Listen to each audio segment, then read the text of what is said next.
The Evil Within, Alien Isolation, and Fury. This and much more on Burning Barrel Podcast.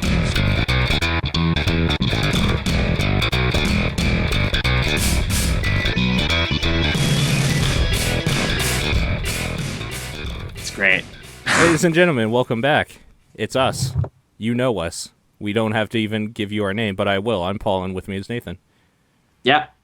Paul That's and us. Nathan, we talk about media, and we have this kind of running gag where we throw stuff in a barrel, but we don't actually. But you know, it's the metaphor of the whole thing of like bad media goes in the barrel and becomes kindling for our warmth at the very least because it wasted our time.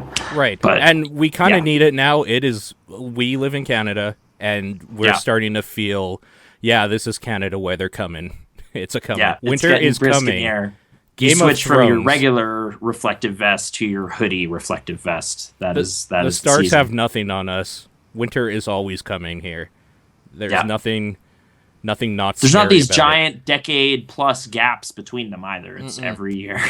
And we Yeah. actually got a taste of it last month, but Ooh. now it's real. Yeah, for like a Yeah. day or two, right? It wasn't very long. Yeah, it was just like it was just a day and a half, but it was like really way too early. It was weird. And but it now ruined it's like, our okay, It's city. late October. It ruined our infrastructure. It took me like 2 hours to get to work because transit is terrible when it snows in Canada.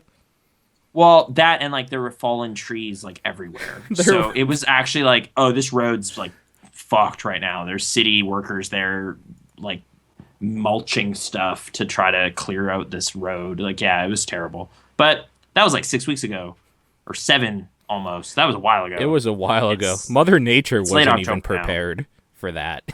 I guess I hope Halloween is nice, but do kids care anymore? Does anyone do that, or do they just go to a mall at like 5 in the I afternoon? heard this new thing that happens, maybe. Trunk or Okay. treat? Have you heard about this? that is not a thing. Think a tailgate party, only with candy and parents instead of like drunken frat boys or whatever. Okay. So like, there's a There used to parking be lot. like It's Yeah. You bring your car in the back is like full of treats and stuff, and the kids just like walk around safely in a well lit parking lot with their parents or whatever to each trunk and grab a piece of candy or whatever. So and that's it. You just walk through a parking lot and parents hand out candy. I think that's all it is, but it sounds like in the States some people take it like seriously and put like lights up and decorations on their and stuff. car. Well, in the trunk at least, I would assume, but yeah. It sounds so like just poor or something. Especially It's like- it's different. It might be a little classy if it's like an Eldorado or something like a classic car. But what I'm picturing is this shitty white van with tinted windows. It's Or just like, hey I'm kids, just you want some thinking candy? minivans. Literally, It's- it's right here. Like, Right. Well, I'm not even thinking it's sketchy. I'm just thinking like boring minivans and SUVs and like sedans and whatever, and just with candy in them. And Yeah. it's barely Halloween themed at all. Do like hay rides happen anymore? Like it's just like go in. I was a city wagon kid. and- I never did hay rides, so we like had to drive out to go find one, but Oh, it was okay. fun. Like in Kananaskis area or something. It was the last one I remember. But do you remember? I don't even know if it was fun. It was more just like we got to be in a wagon and there was a horse, and that doesn't happen every day. So that was exciting, sort of. But then, I don't know, you get some candy, and maybe it was like because Christian family, you're seeking out kind of not Halloween events like Harvest Festival, bowling. We did that. And, like, little known fact for anybody that didn't grow up in a Catholic or Christian household, the day Yeah. after Halloween is actually called All Saints Day. Yep, it's true. That is not a thing a lot of people actually know anymore, which is weird. It was like the eve of the real event, but then it became cooler than the event, which was All Saints Day. So, yeah, I think they talk about that in Trick or Treat, which is a new Halloween classic. It's a good movie. I don't know if Okay. you've seen it. Yeah. No, I haven't. However, it is on... It's kind of weird you bring that up, because the Nostalgia Yeah. Critic last week did a, like, top 11 new Halloween classics, and that was Okay. on there. Okay. It's worthy of consideration. It's Well, I pretty mean, good. you said it without Yeah. even knowing, so... I didn't even know that the internet had already come to this conclusion. I'm kind of bummed out. I thought it was my secret, but okay. I'll Yeah. find a new one. Anyways, Does with that- Halloween, I always Yeah. remember going out really late, like after the sunset, and then trick-or-treating. That apparently isn't a thing anymore because, like, needles full of AIDS or something in candy That or creepy people. I don't know. like but that like never happened, or like the whole razor blade in a chocolate bar or something like that. the kids Urban always... legend. Have you noticed that, like, within the last 5 to 10 years, the kids are always done trick-or-treating at, like, 6 or 7? Like, really, Yeah. really early. I mean, this year we're in an apartment building, so I'm not expecting that to even be a factor. Like, I don't know Right. how you'd even trick or treat a building. But last year we were in the suburbs, and yeah, it was like 10 people, and they were probably done at like 7:30 or something. Like, Yeah. it was pretty. So you get a lot of leftover candy. You overbuy, and then you just have that candy. But yeah, nothing too exciting. I remember like no costume. I guess maybe also in our kind of circle of going to conventions and stuff where you see some like high level cosplay, the kind of costumes that are just walking around the neighborhood are pretty low rent. So sorry kids, we've seen better. Like annually, every April, we see better costumes. So there's adults wearing them, and they get to and not feel bad. And, like, But yeah, some of them are just... that's going to get into inappropriate territory. When we're what store talking- bought stuff? No, when we're talking about kids and, like, Oh, okay. cosplay. I don't know. There's a weird inappropriate area I don't want to touch on little The kids. Marvel heroes are big for every, like, you know, there's just store bought costumes for the kids. Do you remember any of your costumes growing up, and, like, which one was I- your favorite? I dressed as Ray from the Ghostbusters. Okay. But we kind of had a creative, but ultimately it like didn't work as well as I thought. Solution for the proton pack, because my dad had this kind of. We used to live in the country, so we had this like big kind of pesticide tank. Oh, yeah. Thing. Yeah. So you'd go around kind of spraying weeds and like. Oh, dude, you bugs, could have like, been you know, Edgar from Men in Black. Edgar. Because What? didn't he have a tank at some Oh point? yeah, no, yeah, you're right. Where he's the pesticide truck and everything. Yeah. Yeah, I could have been Edgar, and that would have been. I love that character even then, so I could have done that. There you But go. Vincent D'Onofrio. Yeah. But yeah, no, it. I think it was either too big or way too small. So then we put a box on it or something to kind of heft it up, and that Sure. was way too big. So Mhm. it was just kind of at some point. I think I rid myself of the proton pack and was just kind of running around in overalls with like a name tag on, but it had like a Ghostbusters patch or something. So yeah, there was that. I think the worst year, like the just dumbest thing, it was just like, Yeah. I was like maybe 13 or 14. So I was getting like a bit too old. Yeah. I felt, but Yeah. then it was like, dude, it's like late and cold, and like my sister just got back from trick-or-treating, and she said like no one was going out. So I was just like, all right. So I threw on like a robe or something and like a thick bear kind of cap, and I was just like, I'm a Russian, I don't know, and just ran around and got so much candy because it was like 8:30 or something, and everyone was just like, oh thank God, like we had so many leftovers, it was retarded, and just like filled up the sack. I have and then almost went- the exact same story because I was about that age as well. And it was the same thing where it's like, dude, kids, like, no kids are going out or whatever. So my friend came, like, I was just like, no, this is the first year I'm not doing this because I'm getting too old for this bullshit.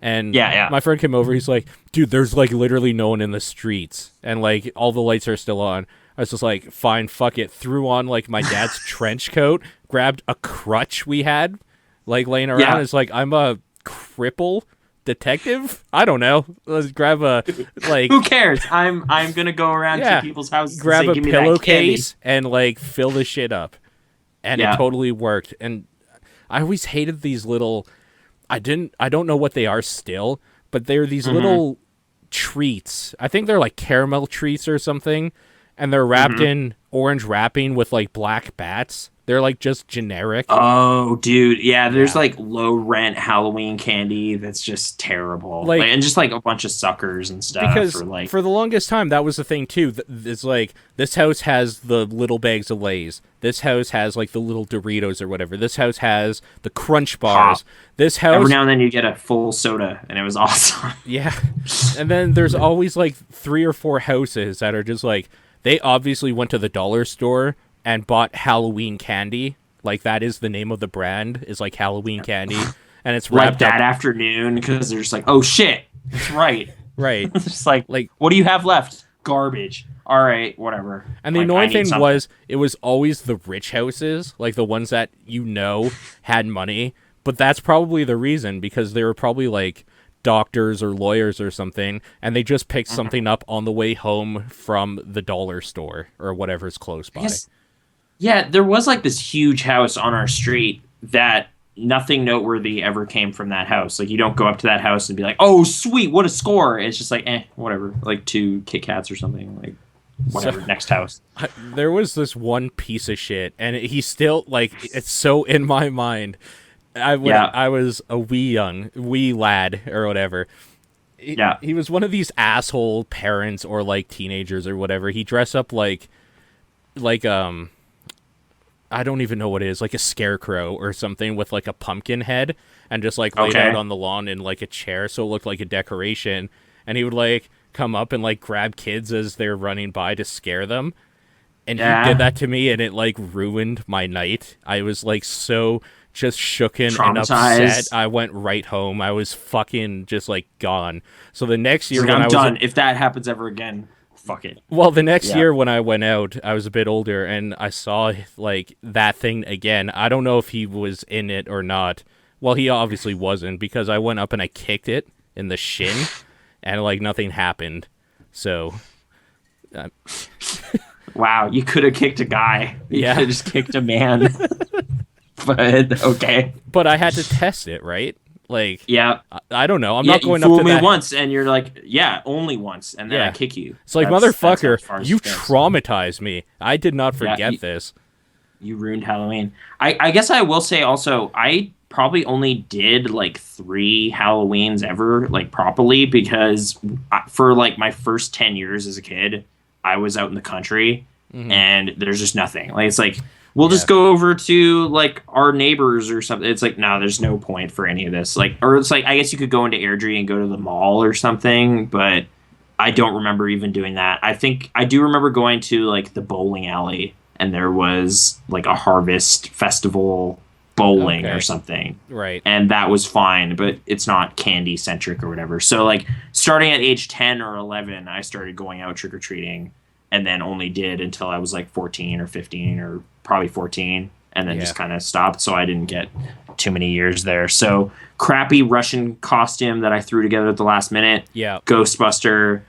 And I can't remember any other one. There might be a photo or something somewhere, but like I might have just repurposed a costume.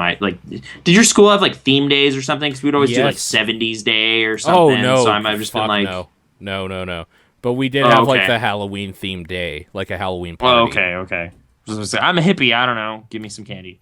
So something like that. I know. I know. I pissed my parents off one year too, because we had like a Halloween party and we were gonna do like a class haunted house or something, and I was the one who was just like, I'll bring like a coffin for a Dracula.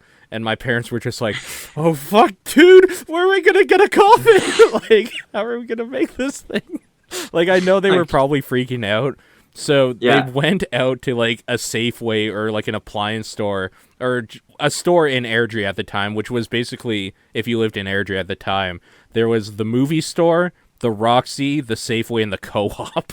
Like, that was basically it. So the shopping center.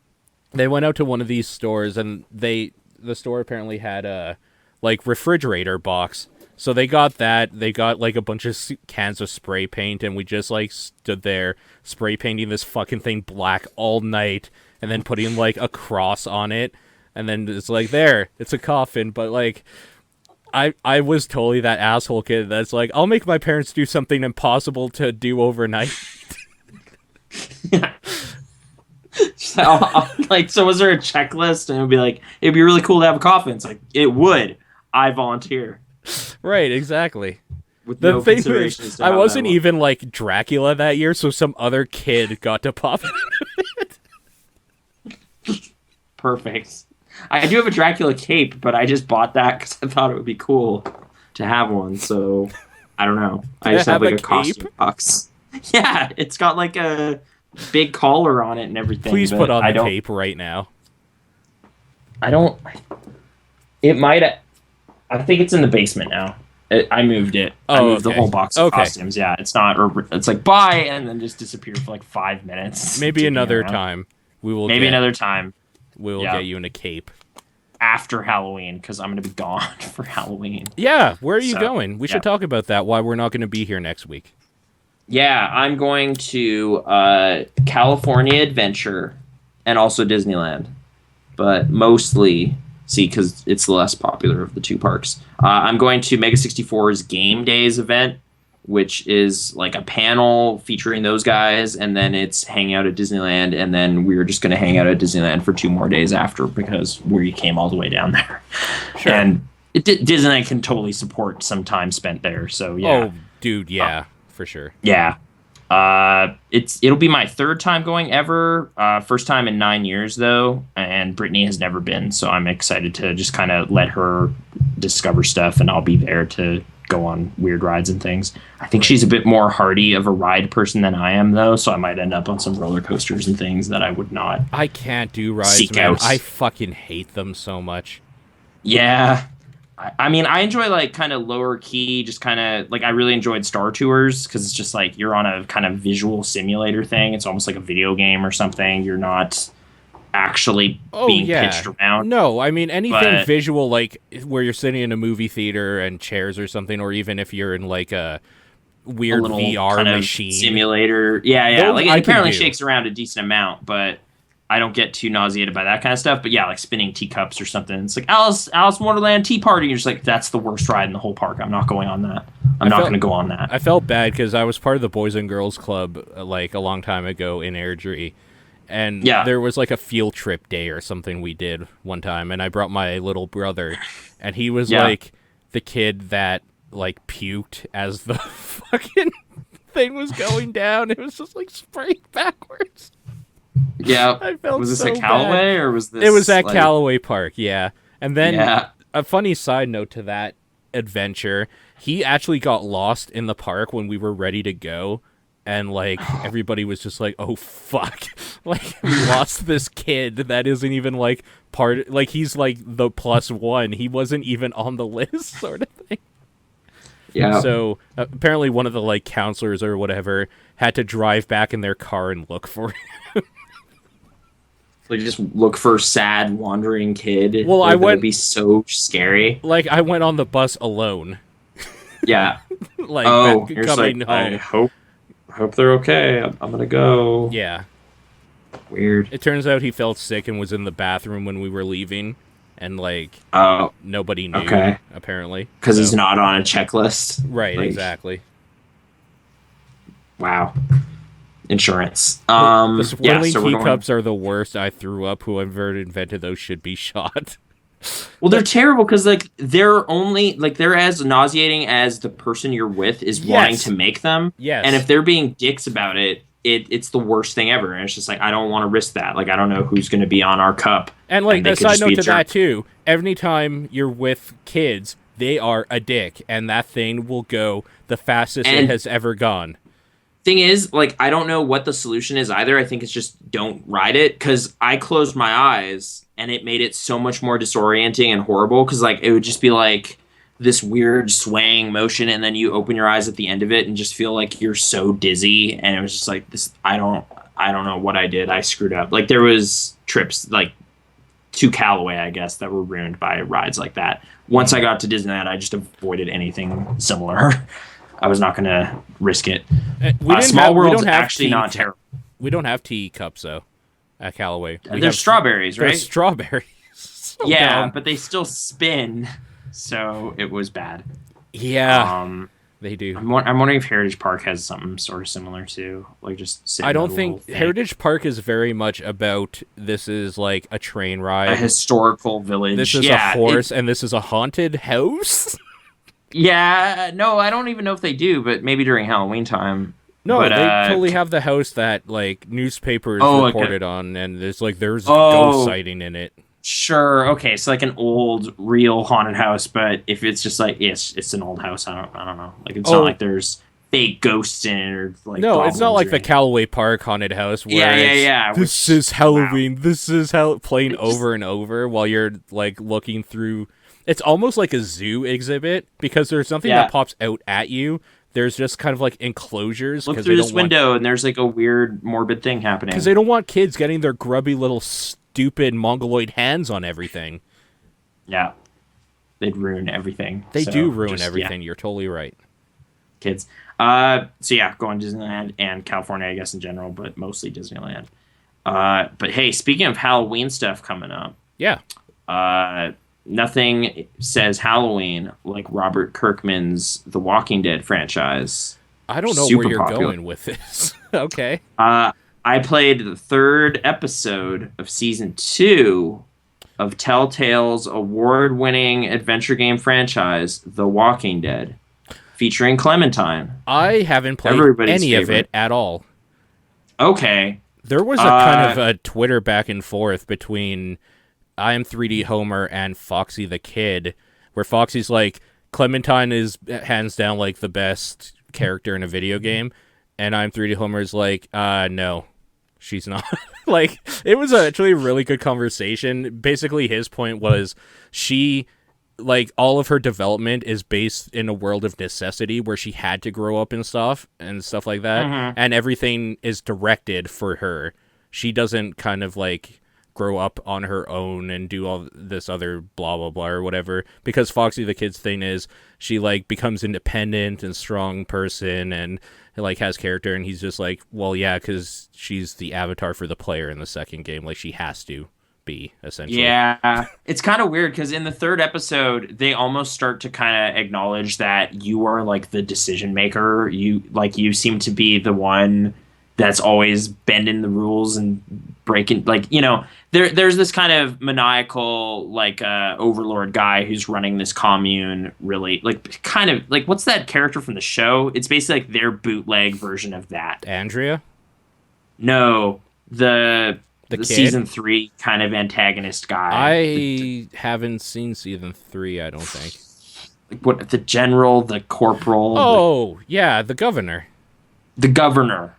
Basically their low rent governor that they have, and he just kind of runs this commune with an iron fist and all this kind of stuff, and he kind of pulls you aside at some point and says, like, see, you're like me, you're the one kind of making the decisions and actually doing stuff, and you're just kind of like, well, yeah, but yeah, I guess that's one way to go with that. I guess listening to Top Down, this was Sean's favorite episode of season 2. And it was fine. Like, I actually totally played through the whole thing and thought it had some nice stuff to it. Hearing that the follow-up episodes are aimless and don't do anything is kind of making me want to just throw in the towel right here, because apparently nothing else happens. And it does seem weird because it's like they had all these kind of antagonists set up and all this kind of good scenario to kind of tease that out a little better. And they finally started incorporating a lot of the 400 Days stuff. Like, those characters are, like, 1 or 2 of them are kind of popping up in more key roles in this episode. So that was kind of a nice thing for me because I like 400 Days quite a bit. But it's like an interactive TV. I don't know. It's like I'm going to sit down and watch a movie, but not. I'm going to kind of play a movie. And there are points where that's kind of cool, and then points where you're just kind of like, I kind of wish I was interacting more. Like, here's some examples. Like, because you're in kind of a prison type scenario, you have like chores you're supposed to do to kind of help out the commune, right? So you're just like, hey, go load some clips, and then you'll talk to this character while you two are loading clips. Why can't your chore be go kill 20 zombies and get a level No. up? What it's I'm like saying an is, MMO. I wish I could actually press buttons to load a clip or do anything during that scene, but instead it's just like, no, just watch this cutscene. Just kind of hang out. And you're just like, I feel like the first one did that right then. Because they did stuff like that.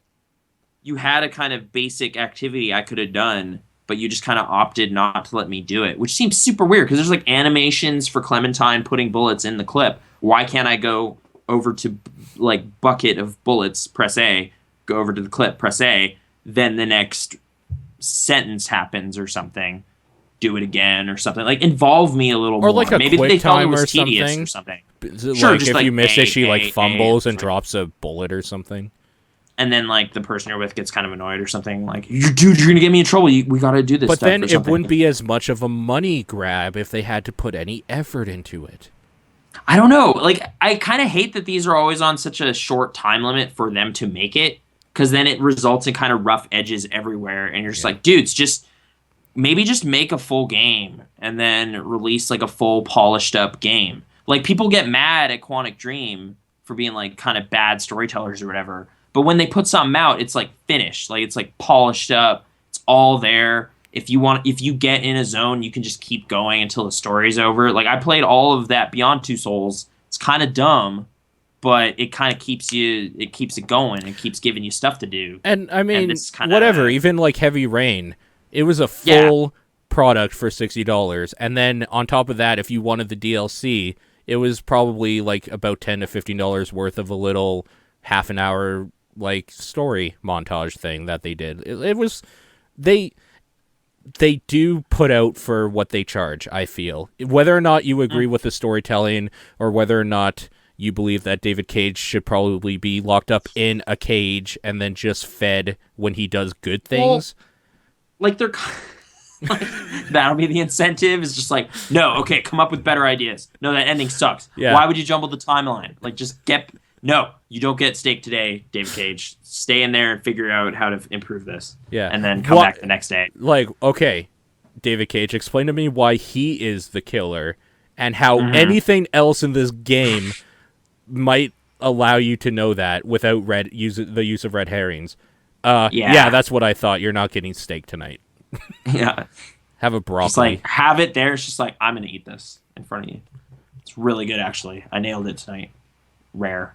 But yes, they're both kind of those interactive movie type experience games, and I guess I just feel like the level of polish you get over here is kind of, it's like, I really wish both sides of the equation could meet, where it's like well-written stuff happening over here, really slick, polished presentation here, and then like if a game could get both of those things really right, actually, that would be good, because I don't feel like, even Walking Dead Season 1, everybody was Game of the Year awards, all that stuff. There's some awkward technical stuff in that game. Like when Duck looks at you, man. Holy shit. Like, he twists his head weird, and it's just like, that's a bad animation. And in this game, that's like your one job, is to make this, like, character interactions not fucked.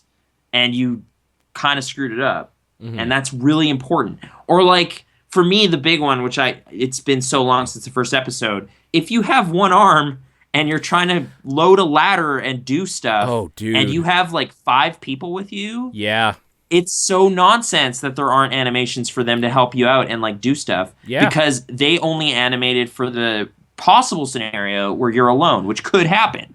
Right. But to kind of have that be the default animation set ruins the story, and it's really weird to have that kind of just play out that way without any kind of thought to it, which is it's weird. So I'm trying to think if there's like some kind of stilted walking and stuff in this episode, like this season 2 episode 3, that was a little jarring here and there, or just kind of like scene transition stuff that always been weird, like a cut in that engine just kind of isn't as hard as it is in a movie or something, so it's just kind of like, and then it moves or something weird, or it like changes camera or something, and it'll be a little wonky looking.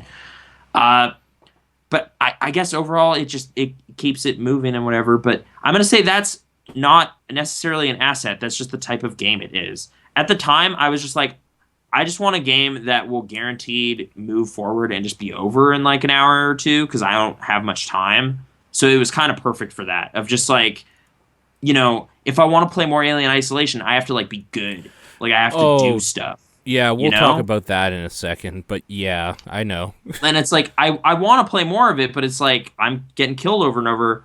I want to finish something. Like, let's see what I got here. Oh yeah, I didn't finish playing this. Let's just play one. And then I played a whole episode, and it was easy to do. So that was totally fine. Right. And yeah, I guess, since I brought it up, we can talk some Alien now, and then I'll bounce back to the other horror thing that's been happening. But okay, Alien Isolation. Also Halloween, maybe. People could dress as Xenomorph. Fun costume ideas for everybody. I kind of want to ask you... If you could pull that off, that'd be cool. I kind of want to ask you a question. Yep. If you were going to a con with the like idea of cosplaying, Yeah. what would you cosplay as? Oh man. Okay, so I've actually had an idea for a while. It's really elaborate though, Oh. so we haven't made it. Okay. There is this awesome Shinigami character in season 2 of Death Note. I guess the second half of Death Note, named Sido. How do you And he's spell in like it? one episode. I gotta look it up. SI'DOH or something like that. He's a Shinigami, so he has a Death Note and everything. He's kind of a comic relief character. He's got like this cool, like weird mouth and like strange turban kind of head with like bandages and everything. You and, know like, what the good multiple thing about arms. the head is? Even Yeah. in like the character design, if you paper Mm-hmm. mache that, it would look right. Yeah, like, you just could have just like kind of a yeah. dome or something, and then I could keep my glasses on under there, which is key because I want to see, and then I could be in this weird kind of costume. So, yeah, I'd Death Note cosplay, dude. That show's real good. That character's funny. I like that guy. It's also a pretty inside baseball character. It's not like your Rems or The thing is, Ryuk. though, if you go to a convention, especially if it's a specific convention, like maybe Otakon or whatever, like Otafest, yeah. Otafest, sorry, like Yeah. everybody there is gonna know anyway. Yeah, I guess so. In theory, if you're kind of dealing with a dedicated crew. The Calgary Comic Con, though, I don't know if that would be as immediately recognizable. It's also an 8-year-old show at this point. But the point isn't to be obscure. It's just I thought it would be a cool looking creature. So yes, that is why cosplay has. What about you, Paul? Who would you cosplay as? Honestly, I don't know. I've been thinking this through a lot because I would like to do it. I think I would like to make that transition where I just have a mask and people don't know who I am, so I could be a dick or something like. Yeah. But It's like, no, it's in character. He's a god of chaos, dude. the It's crazy. thing is, I don't want to lose 100 pounds or gain 100 pounds of muscle and tone. So So you every gotta male dress it character in. ever is gone. That's Like, not 100% true, but I guess There's- you could be yeah. like fighting games dudes. There's some dudes, right? There's like, or It they ki- could be like like who's that big bulky Russian dude? You didn't obviously be able to do the shirtless bear thing. Zangief. No. Yeah, you could just wear some sort of thing. Well, Be see, this bulky. is a problem. Is that like Bane, I like how you were like still flexing. The thing is, bulky. that defeats the purpose of what I want to do, where I'm like fully covered with a mask and everything. If I have to basically take Oh all yeah, my that's right. clothes That's off. right. Or like I saw a really good E Honda, but that's like extra vulnerable, not behind a mask at all. It is just a painted sumo guy, Yeah, and it's just like I would that need to grow guy my is hair out committed. too, so I could like put Do it something back with it. in that Oh. like pony the bun or whatever they do. 100 hand slap. Yeah, I don't think I can move fast enough to pull. Hopefully off the video that. blurs it more so It is. than reality, so it looks pretty good. Yeah, and you got to do the stupid grunt he does, where it's like ha ha ha ha ha ha for Yeah, every he's like hit. slowly moving as he's punching. So yeah, Street Fighter stuff. But okay, so I don't know. You gotta. Okay, so if you were super buff and everything, who would you be then? Like, See, even then, I don't know because Batman. I don't necessarily like super buff characters. The thing with Batman is there's such leeway there because of like the heavy armor he wears and like the more Nolan-y version of him. Whereas Yeah. like if you wanted to be the Adam West Batman, like you are putting a lot on the line right there. I guess so. Sure. But still Although got you the would have mask. eyebrows on your mask. The white eyebrows.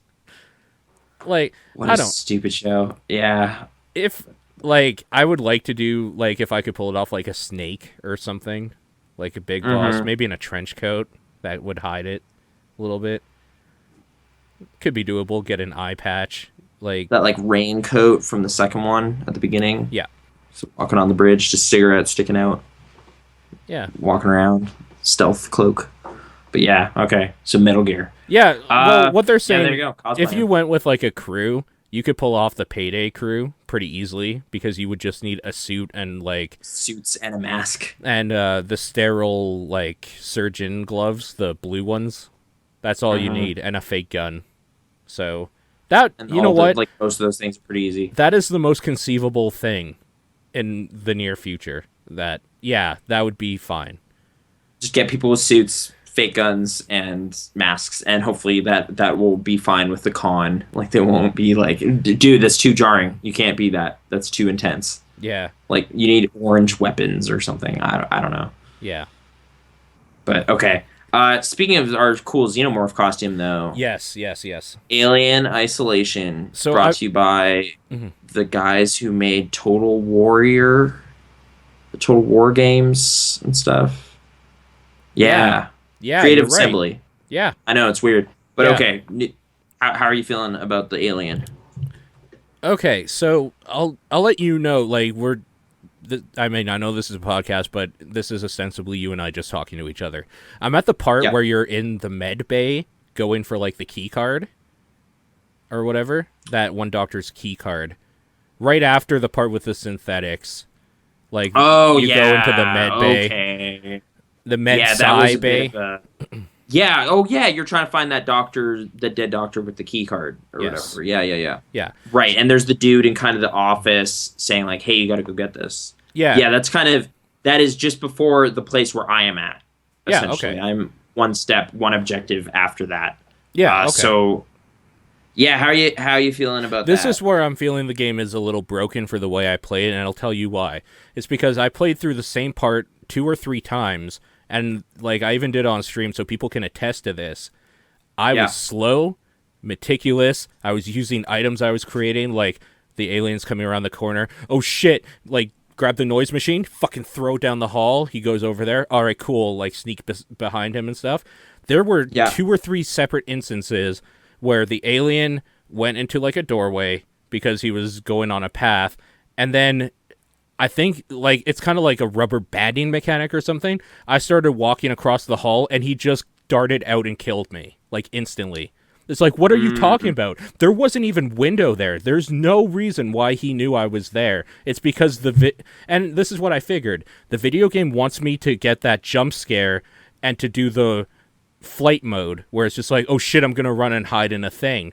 But I didn't, because I'm just like, oh, he saw me, I'm just dead. Because I have never played a stealth game where if I get spotted, I keep going and try to fight my way through it. I just try that mission again and again until I do it perfectly stealth. Oh, like, I'll try to fight my way, but it's useless with that thing. Like, you can't... Well, like, I've emptied a clip into it, and it's like, no, this is the nemesis of this game. You can't defeat it. It's impossible. And it's just like, okay, well... That's cool. I don't even want to fight it. Like, when I was saying that, I was talking about, like, in a Metal Gear or something. I really like the mode that makes it that when you get spotted, instant game over. That is how I play those games, where I want to do it full stealth. And if I get seen, or if, like, that is a failure state for me. Because if, in a stealth part, being, like, notifying the thing you're trying to sneak past is the failure.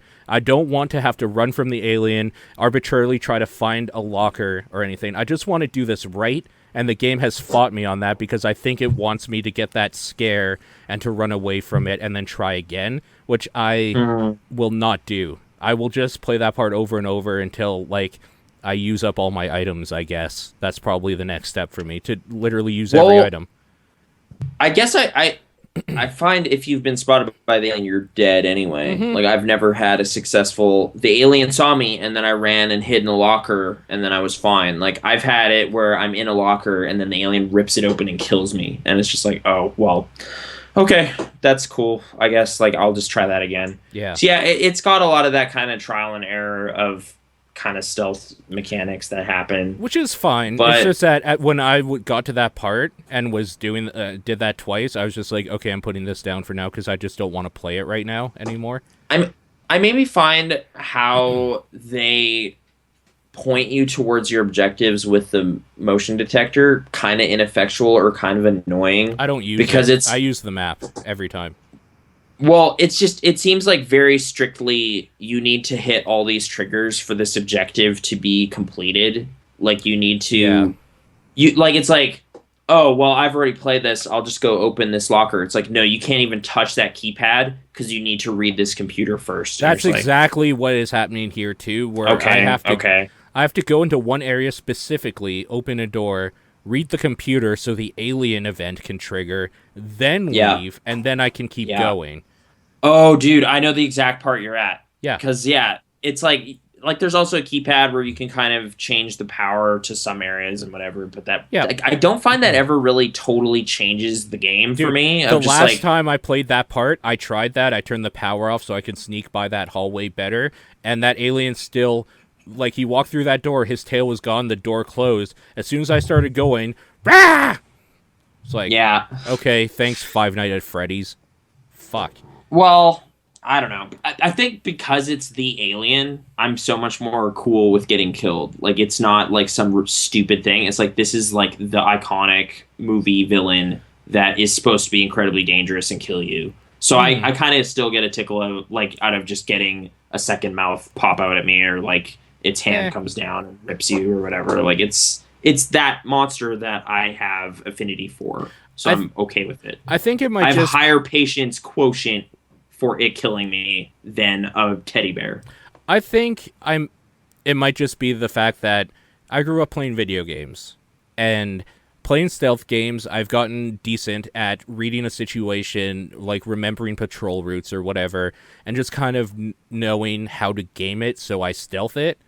And it doesn't feel like this game allows itself to be gamed because the alien is pretty random, and maybe that's what's getting my back up a little bit about it. See, I don't know if it is random. I think what you said about the rubber banding is weirdly true, of just like, I'll go into a room and it's just like, why is it coming to this room? What indication did it have to even want to come over here? It's just like, it seems to be, in a weird way, generally sticking within an orbit of your current location. Yeah. Just to kind of keep the tension up or whatever. Like, you can't just like, oh, well, the alien's over here fucking around. I'm just going to leave that area entirely, go over here, solve my objective, leave, and it'll not even know because I distracted it so thoroughly or something. Or I was so quiet. Like, there's no way to kind of do that. Like, I know that for sure happens because this is the example too. Because the part you have to get into... Okay, so what you do is basically you read a computer screen, you get the passcode, and then you go down the hall, the alien comes out, rah, so scary. The alien starts patrolling around this little area. You punch in the key part for the next area. The alien is nowhere near you. You go into, like, you start walking around, and the alien is just there. Like, why would he all of a sudden just walk around into that area when he didn't even patrol near that door? If you check what he's doing, almost immediately, if you cross that trigger point, it'll go into event and then proceed to the next general area as well as you do, just to kind of keep you on your edge of your seat or whatever, which is, it's kind of bullshit. Is it an annoyance, or is it just video games are video games? I mean, I guess video games because video in games. The end, they are ones and zeros. For like this to occur, one has to be triggered. Yeah, and it's pretty simple AI stuff for what the alien is doing, which is kind of too bad. But I don't know. I still like the aesthetic and what's going on in that game quite a bit, so I'm still pretty committed to going at it again. The aesthetic is enough to keep me going in that game. Yeah, I really like how it looks, and I kind of want to see that adventure through. But there are definitely some kind of, all right, I'm going to put this down for a bit. Like, this is just getting repetitive. Like, it's not like I'm, like, I almost feel mad at myself for not just being able to, it would be so much cooler if I could just go right through this whole scenario and it would just play out. Like, me interrupting the script or the movie or whatever. Like, it's like, oh, I failed to hit my mark or something. Like, you just kind of keep screwing it up. And that one part was the most trial and error part I've encountered so far, of just like, it got to a point where like, they kind of have the moment where the alien just goes and like crawls down, and it's supposed to be all like dramatic and intense, but you've seen it like 17 times now. So it's just kind of like, okay, just going to walk. All right, turn left. All right, here's the key card. Okay, going in here. All right, turn right. Go into this room. Grab the thing. Yeah. Okay, back up. Oh, it's there? Okay, I'm going to go into this room and wait for a second. Like, you just kind of eventually learn the pattern so exact that it's kind of mechanical and boring. That's kind of like the synthetic part right before it. I played through that part a few times, and the first time it was like, oh my god, I don't know what I'm doing. Holy shit, there's a guy there. like, this requires my attention. Oh God, he's coming. Oh, I don't know what to do. The like next time's through, run, point, do this, do this, do this. Look at this computer cutscene. Alarms going off. Run back out. We're done. Yeah, it's just like it's almost like you go on like weird little recon missions like the first couple times just to like get a sense of like, okay, where am I supposed to go and what am I supposed to do? Okay, now I know that. Now I can execute on that much better. Yeah. So yeah, I guess. Are you playing on hard or did you go with regular? I don't know. Difficulty. Probably Okay. Whatever the cursor starts you off on. I just mashed it until the game started. Okay, Probably regular. I just kind of checked out the options, and it says that thing where it's like, this is the way the game's meant to be played, and I was like, I'm down with that, so I started on the harder difficulty. Is it hard? Okay.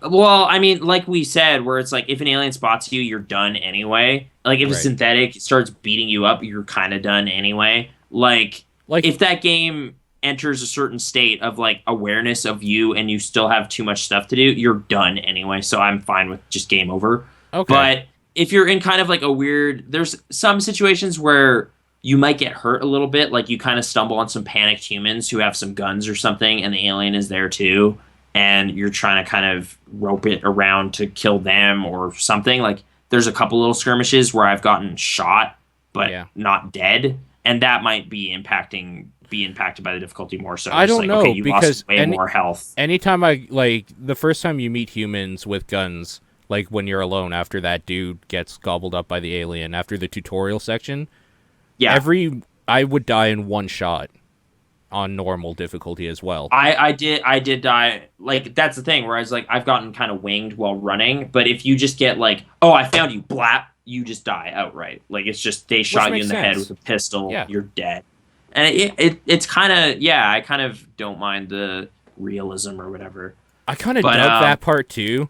Because, like, I got annoyed with just trying to run through it and stuff. So what I did at that part, when I finally did it, is that, like, where I knew where they were going to come out. So I hid by a crate, knocked one dude out while he was patrolling around, then, like, ran over to the other dude, knocked them in the back of the head. It's like, this is how I think they wanted this part to go, not me running and them just killing me in one shot. Right. It's just, like, panicked, like, I'm gonna bludgeon you with this like wrench hammer I have, and it's like kind of gnarly, but this is extreme survival stuff, man. And can we talk about the first time you meet a synthetic and it's just like, I know this synthetic is like evil or whatever because I just watched them bash this dude. Oh, by the way, I didn't shoot the synthetics or like attack them, but okay. So like, I was just like, this is going to go wrong. Their programming is going to get fucked up at some point, probably. And it's not that their programming really gets fucked up necessarily, I don't think. It's just that you're in a restricted area, so they don't want you around. Yeah. So, anyways, I like watched that dude get his head bashed in or whatever. I was just like, okay, here we go. So I start going up to this guy. I'm just like, I'm just going to stealth kill this guy. Fucking swing with my thing. He grabs my hand. I'm like, ah! It's just like, it's so bad. No, they're pretty intense. And I love how they justify like the weird fake dead faces they have, because it's just like, hey, at this company, we didn't even try to make them look realistic. They're all about just function. So they have literally like, just called working Joes. Plastic throats that just look wrong. And like, no, like before that dude even got bludgeoned though, I was just like, this is an alien game. Synthetics are always going to turn out bad. I'm going to see how much it takes to kill this guy. Just kind of see what it's like, you know, just see if I can do that before the game tells me to or whatever. Like, I'll get a game over, but it just checkpointed. Who cares? So, just like shot it a bunch. It kind of has like the milk blood stuff and just starts coming at you. And then I'm like, okay, I'm out of bullets. I'm going to try to hit it. And it totally does the counter thing and all this shit. And I'm just like, I'm so done. Like, if you aggro them in another area, then it's like one or two more come in and you're just like, I am so dead. This is so terrible. So just panicked running through a spaceship as like these soulless drones are following you around. It's pretty good. Like when in the first area where you meet the working Joes and you get the motion detector for the first time, did that scare get you? Because that got me, where you pick up the motion detector, and of course the first thing they know when they made this game, the first thing in a video game that you always do when you get a new item is you want to test it out. So you start up the motion detector, there's something beeping behind you, and he's like looking at you in the doorway. The synthetic. I don't know if that happened to me, but like I did have kind of a thing where the like I was so on edge about these synthetics for so long. It was kind of towards the end of their section or whatever. I was hiding behind a box and the alien got me. Oh, Did really? that happen to you? It No. was awesome because I was like, oh man, oh, the synthetics, I'm hiding. Like I was hiding from a synthetic and then like drool dripped down in front of my face and it was just like, what? Like look up and the alien grabs me from a vent and I was just like, oh shit, you're here too. And it was awesome because it was just like, I had forgotten about you and that was a great way to kind of reintroduce that threat in a way that wasn't kind of the animation of the alien just being announced or whatever. It was just the game got me. Like, and I was totally pulled in. I don't remember kind of checking my motion thing and being like, oh, what is that? Like that didn't happen to me. So I don't know, relative experiences, but unique scares can happen just with the way the mechanics are. I'm curious about like the other modes in that game and like the Nostromo stuff and all that kind of stuff. Like Yeah. I want to play it more. I guess I'm trying to think what it was. I wanted to check out The Evil Within. I wanted to play it. And now you And know. well, okay, I had a very different experience yesterday than I did today, and I guess we'll talk about kind of that game in general. Let's talk but about the minute you started up and you get through like the little Bink video and all this other bullshit. What was the first Yeah. thing that you noticed? Yeah, the fact that you had a fucking burqa on. like just blinders on, and I mean, I had heard about that. You know, I was kind of like, I was actually just not really phased by it until I got to kind of the part you showed me and like you sent me that video that was from your live stream. You're basically in like a big grassy field and there's like a forest area and there's all these creatures kind of there. And it was just like there was a point where I was just like, I can't like the percentage of useful information that is on screen right now is like like 5%. It's useless. Like I can see my giant dude in the corner. Like half the screen is blocked by Sebastian, and then there's just grass, and then the top and bottom are just black because that's what the game is. Well, and you it's know just what the like I problem can't see is, anything. right? I have no situational awareness at all. The problem is that the camera, like everything you should be able to see, is covered up by those black bars. It's not that everything is like made widescreen so that like the Yeah. top of your field of view is the top of the black bar. Because when you get rid of those black bars, it just expands your field of view. you Like can it's see like you can tell everything. it's like there is game happening behind those Yes, things, and yes. I can't see it. Yeah. And it just seems kind of like this weird like arbitrary like intensity amplifying effect or something. I'm just like, hey, it's like claustrophobic, right? It's pretty scary when you can't see stuff and you're just like, yeah. It's just frustrating. Like that's not scary, that's just annoying. Yeah. So yesterday I had a miserable time playing through the first chapter, and I got towards like the end of the second chapter. Watching your stuff, I was like, oh, that's where the second chapter ends. I didn't even get to that. I just kept dying in that kind of field area in the forest. Right. And I kind of put the game down, frustration. I was like, I can't believe they did that. Watching your video, it was like the field of view thing seems to make the game crash. So I was like, oh, I don't want to, that's not a fix. Like, hopefully they just patch it. And I just was like, I'm not going to play that game again until they patch it. And then today I was just like, wait a minute. I'm going to try it on casual. I'm going to just swallow my pride and play it on easy mode. Dude, fuck, whatever. I am playing it on casual. What? Dude, I had such a better time on casual, like, immediately. It was so much better on like, that's where I was going to go with that, is just, like, if the game is easier, then it kind of negates a lot of those problems. So, It's not I don't the know. actual gameplay part I'm having a problem with. It's the constriction on your... there's the constriction, there's the terrible frame rate for a PC game, but that is totally an aesthetic thing that doesn't really affect the game thing. Oh, the 30, locked at 30? Okay. Yeah, and Like- anytime I unlock it so I can actually like move freely, it feels way better. Like it feels fluid, but the game will crash, so I've stopped doing that. Okay. It doesn't yeah. like that at all. Okay. Oh, another thing with the black bars, by the way, there were so many times that there were actually items I could pick up that I couldn't see because the HUD thing was covered up by the black bars. That's why I took them off. I saw even on the video there was like a part where there was a prompt for using a match that was kind of like really obstructed by just the fact that there's this giant wall of black at the bottom of the screen. Yeah. I obviously prefer having like the whole screen I'm using be utilized in my gameplay experience. So that's just a weird use of what is on offer for you to like. I get it in like Beyond Two Souls, they had to kind of maximize the PlayStation 3's limited abilities, so parts of the screen are like cut off so they can really squeak out some better graphics. They made the field of view and aspect ratio to those requirements. They didn't just hide giant parts of the fucking screen under black fucking bars. It's like, I'm trying to even remember how Resident Evil 4 did it. I thought they kind of had it kind of compress in during cutscenes and like when you're aiming and stuff, but then it widens out again. It's not always like that. So and can we talk about the fact that in Resident Evil 4 there's this elegant little design called a laser pointer, which makes that gun feel good, and in this it's this stupid gaudy piece of shit fucking crosshair. That was a baffling thing too, of just like, why is there an abstract like reticle on screen whenever I have a gun equipped? Oh, I'm sorry, I thought I loaded up Evil Within, not Counter-Strike. I'm sorry. It's weird. It's really weird decisions on that. Mm-hmm. How far are you though? Because like I finally got to a part where I was just like, okay, actually here's how the experience went. Yeah.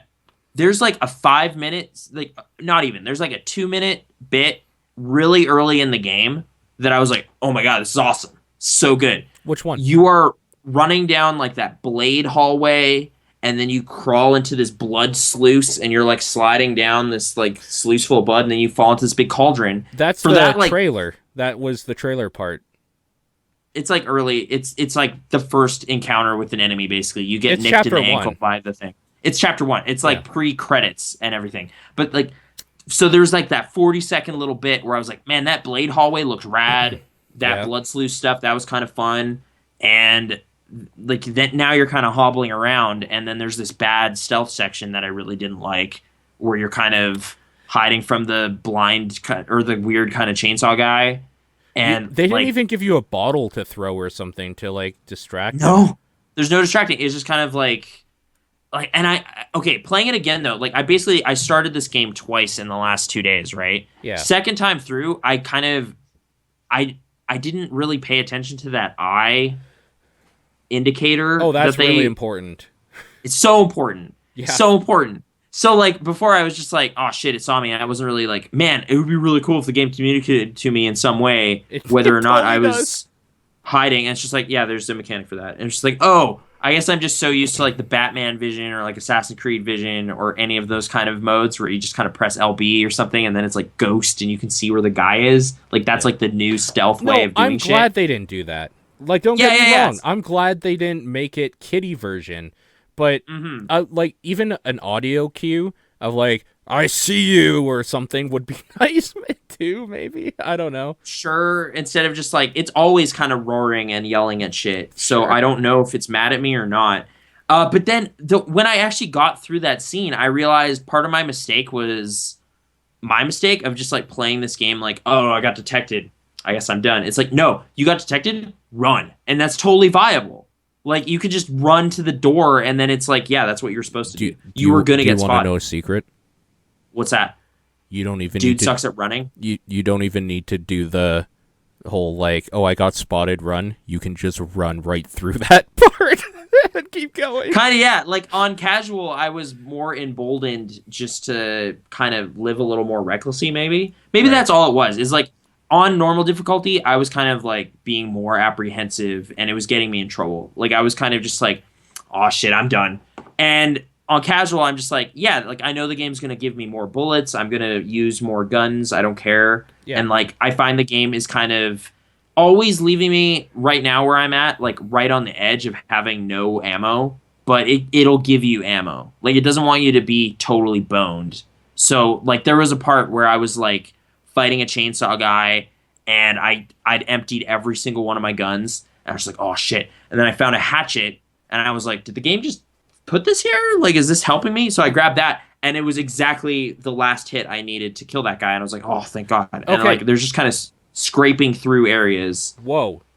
Because I used that hatchet on, like, a little baddie in that area. That's the area I'm on, by the way. Like, I know you didn't watch through that whole video. And that last part, like, with the chainsaw dude where he breaks out of that thing, he's like, oh, and you're just like, oh, no, it's Resident Evil 4 again.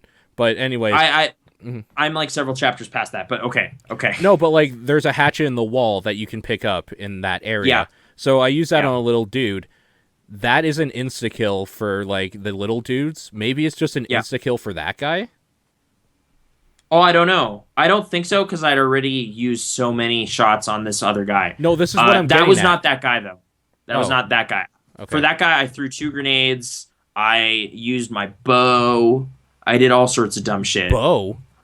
Also, you need to explore that area and find the bow, because the bow is in that area. And it's dumb. Like, that area seems to kind of want to trap you for a while to force you to kind of go around in it for a little bit and find everything before you unleash that chainsaw guy, because the chainsaw guy is like locked up behind a barrier and you need his chainsaw to escape. So you have to face him before you can win. Yeah. But you have a good amount of time to just kind of explore that area. And I saw you found the shotgun, which that's cool too. But yeah, the agony bow or whatever is the thing the game wants you to find in that area, because it's like a big part of that game's like arsenal or whatever. Like, it's got multiple ammo types. Is it in a place is it in a place that I would stumble upon it myself, or does it? Yeah, it's totally in that town, just like leaning against a table in one of the buildings. Like, just look everywhere. I'm always looking anywhere anyway, just because I like collecting all that brain juice, which is what I call it now, because you call it brain juice, it is brain juice. It is. But it's brain juice. It is. It's a jar full of, like, there's a brain in there. Yeah. And yeah, like the weird upgrade mechanic and whatever.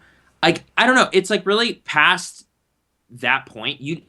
Once you get past that 3rd chapter, or if you get into the groove in that chapter, like, that chapter seems to be the last of the tutorial stuff of like, okay, now you have all the weapons. Now it's time to get going. Chapter 4 and 5 has this insane monster that I was like so thrilled to deal with. It was so fucked up and horrible, and it was awesome. Like, there's some actual awesome stuff I've started encountering. And I'm trying to think what it is. It was like partially a mental adjustment of like just use your guns, like just shoot, just fucking shoot, like just fight guys, like just whatever. I emptied out 3 fucking shotguns on that guy, made him run through a burning body, and hit him twice with that spike trap.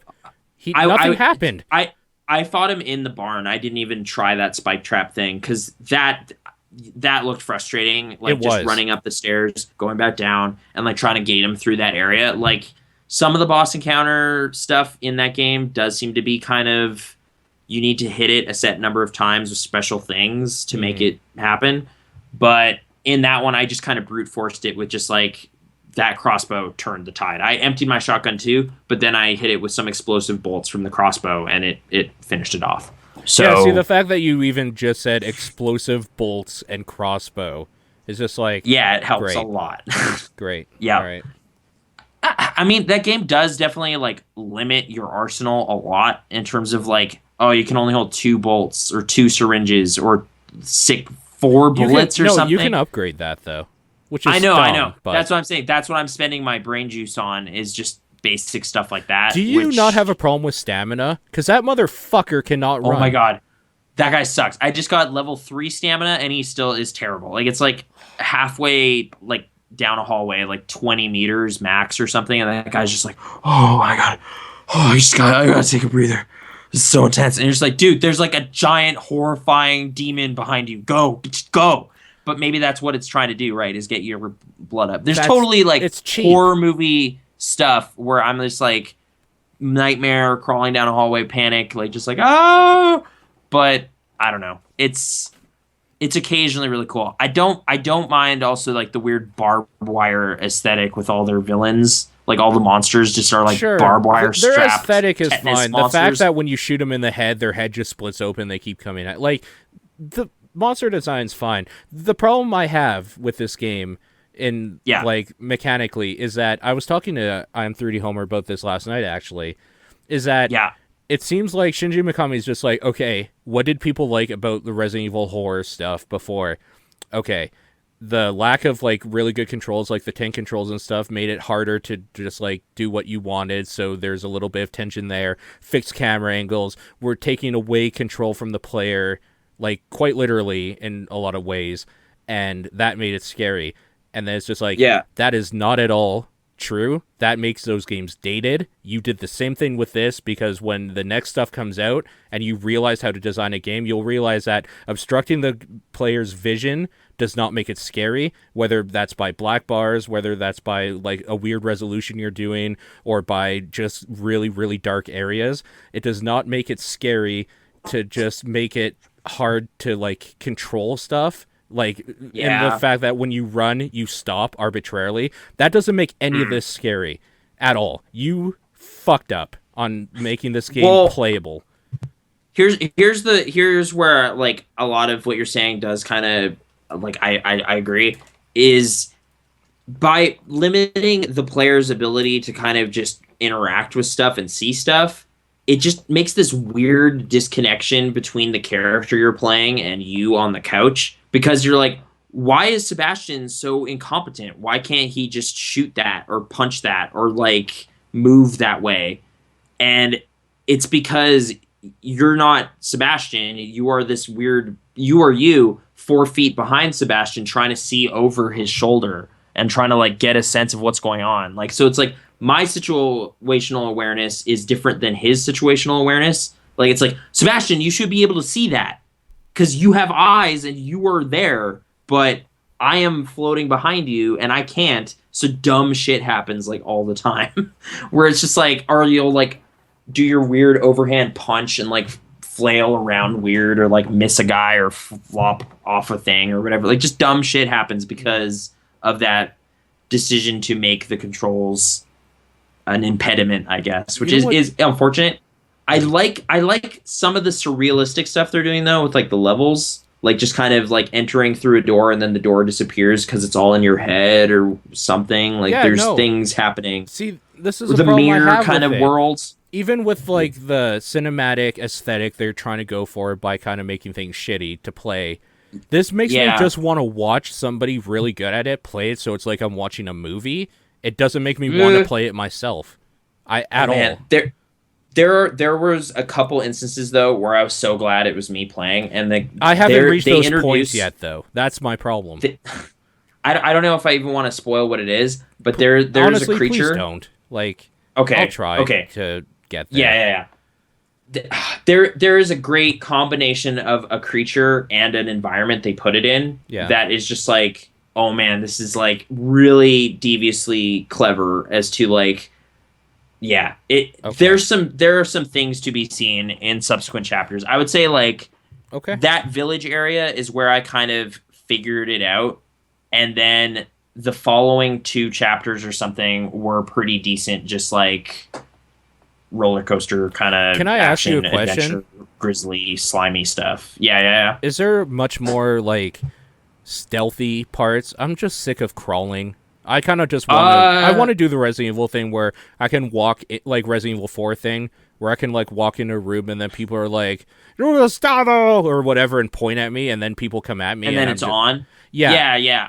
I've definitely been treating the game like that. I do have like almost no bullets and everything, but I'm still able to kind of get to the next checkpoint and whatever. So, like, there are areas that seem to be you probably could or should have snuck up on this guy, cleared out a couple guys first or something. Like, I was kind of noticing this after the fact, but I just kind of went in, shot a dude in the knee, set him on fire, turn around, blast 2 of his guys, pick up their brain juice, like zoom in on a guy or something with my crossbow and whatever. Like it's just like action combat stuff.